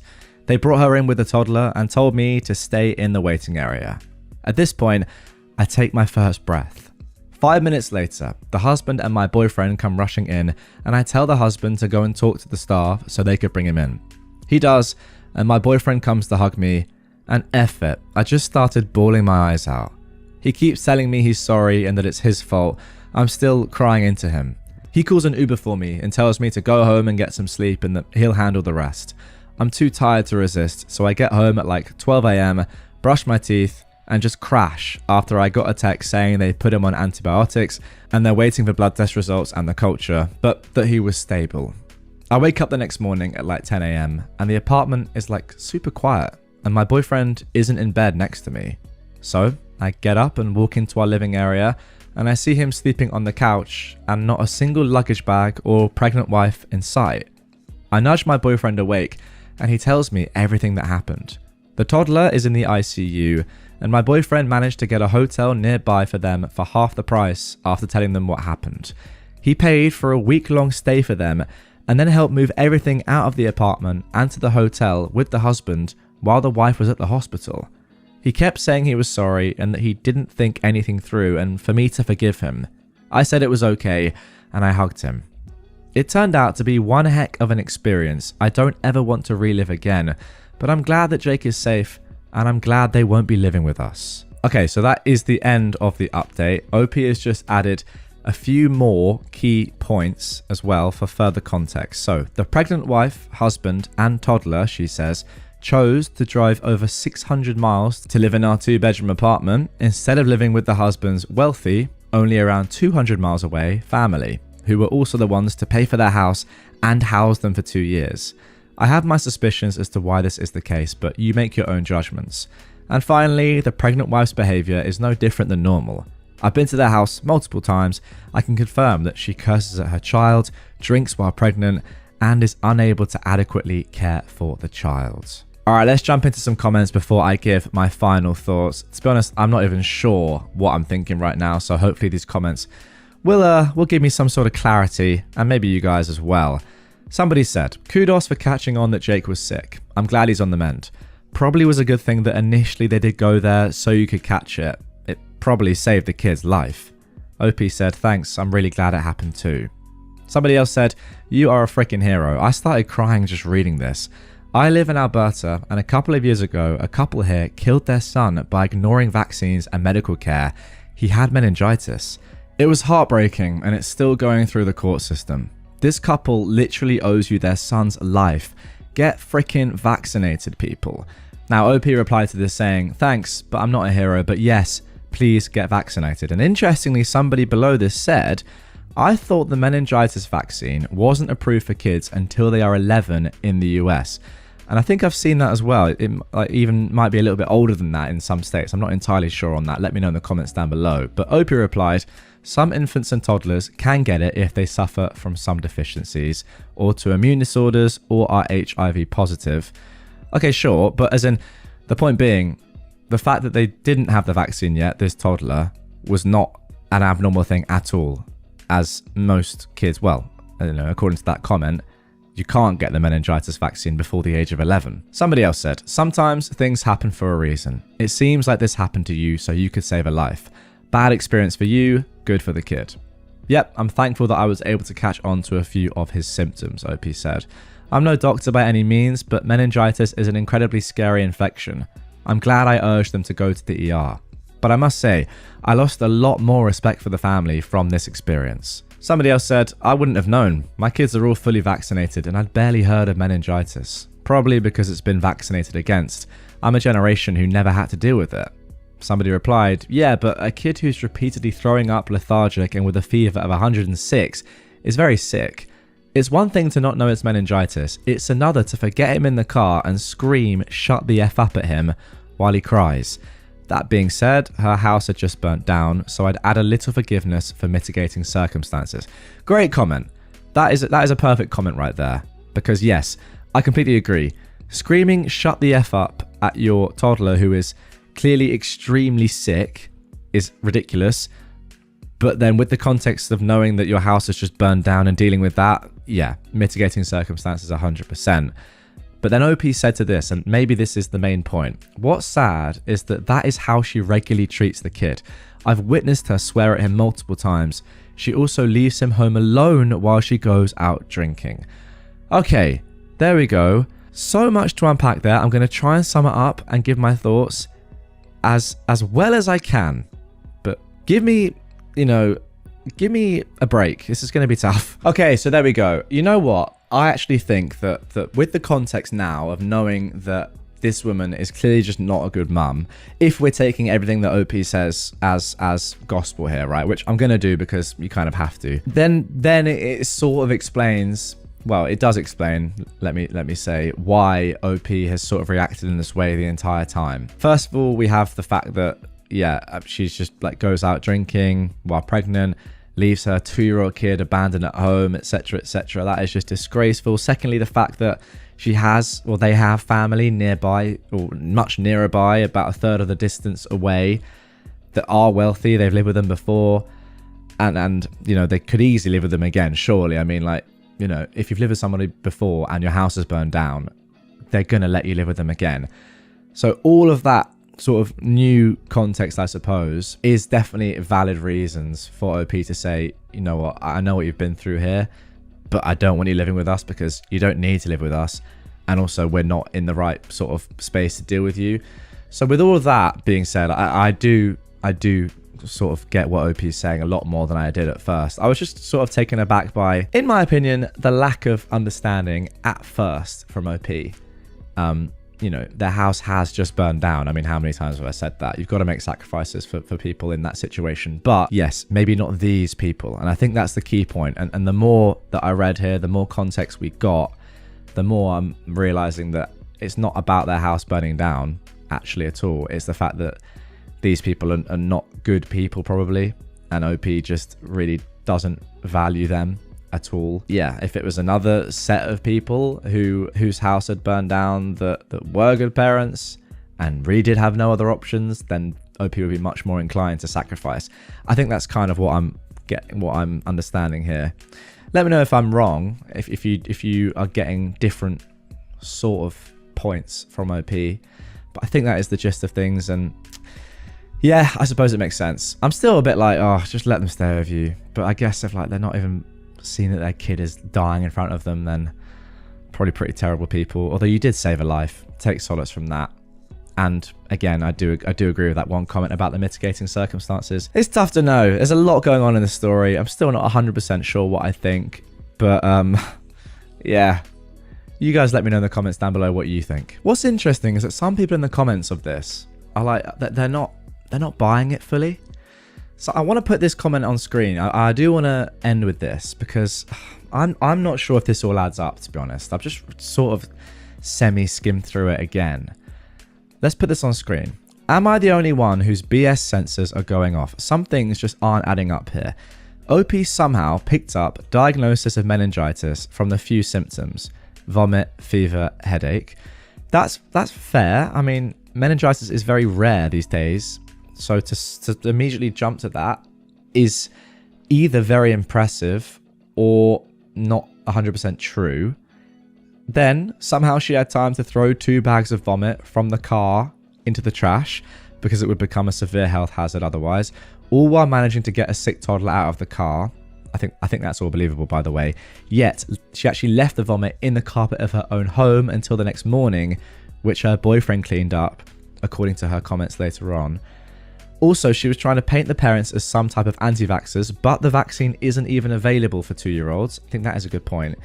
And if the mum was really the type to drink while pregnant and leave her 2-year-old at home so that she could party, you would think that OP would have stepped up and done something about it by now. That's probably like the extreme other way of looking at this story, thinking, okay, let's actually really think about this critically. Again, I'm not sure. Maybe it's a little bit of both. I do slightly get what this comment is saying though. Like, and it's always tough with Reddit because you're only ever reading, well, most of the time, one person's perspective on things. I mean, I'd love to hear from the other couple in this. Ideally from the toddler. I mean, what illness did they really have? But yeah, there we go. I've waffled for too long. This is one where we're going to have a lot of discourse in the comments, probably. So get down there right now. If you're still watching, get down in the comments. If you're still listening, get down in the comments. See what people are saying. Interact with people. That's the beauty of content like this, is that, as I said, there's no right or wrong answer. Get in the comments and see if you agree with people down below.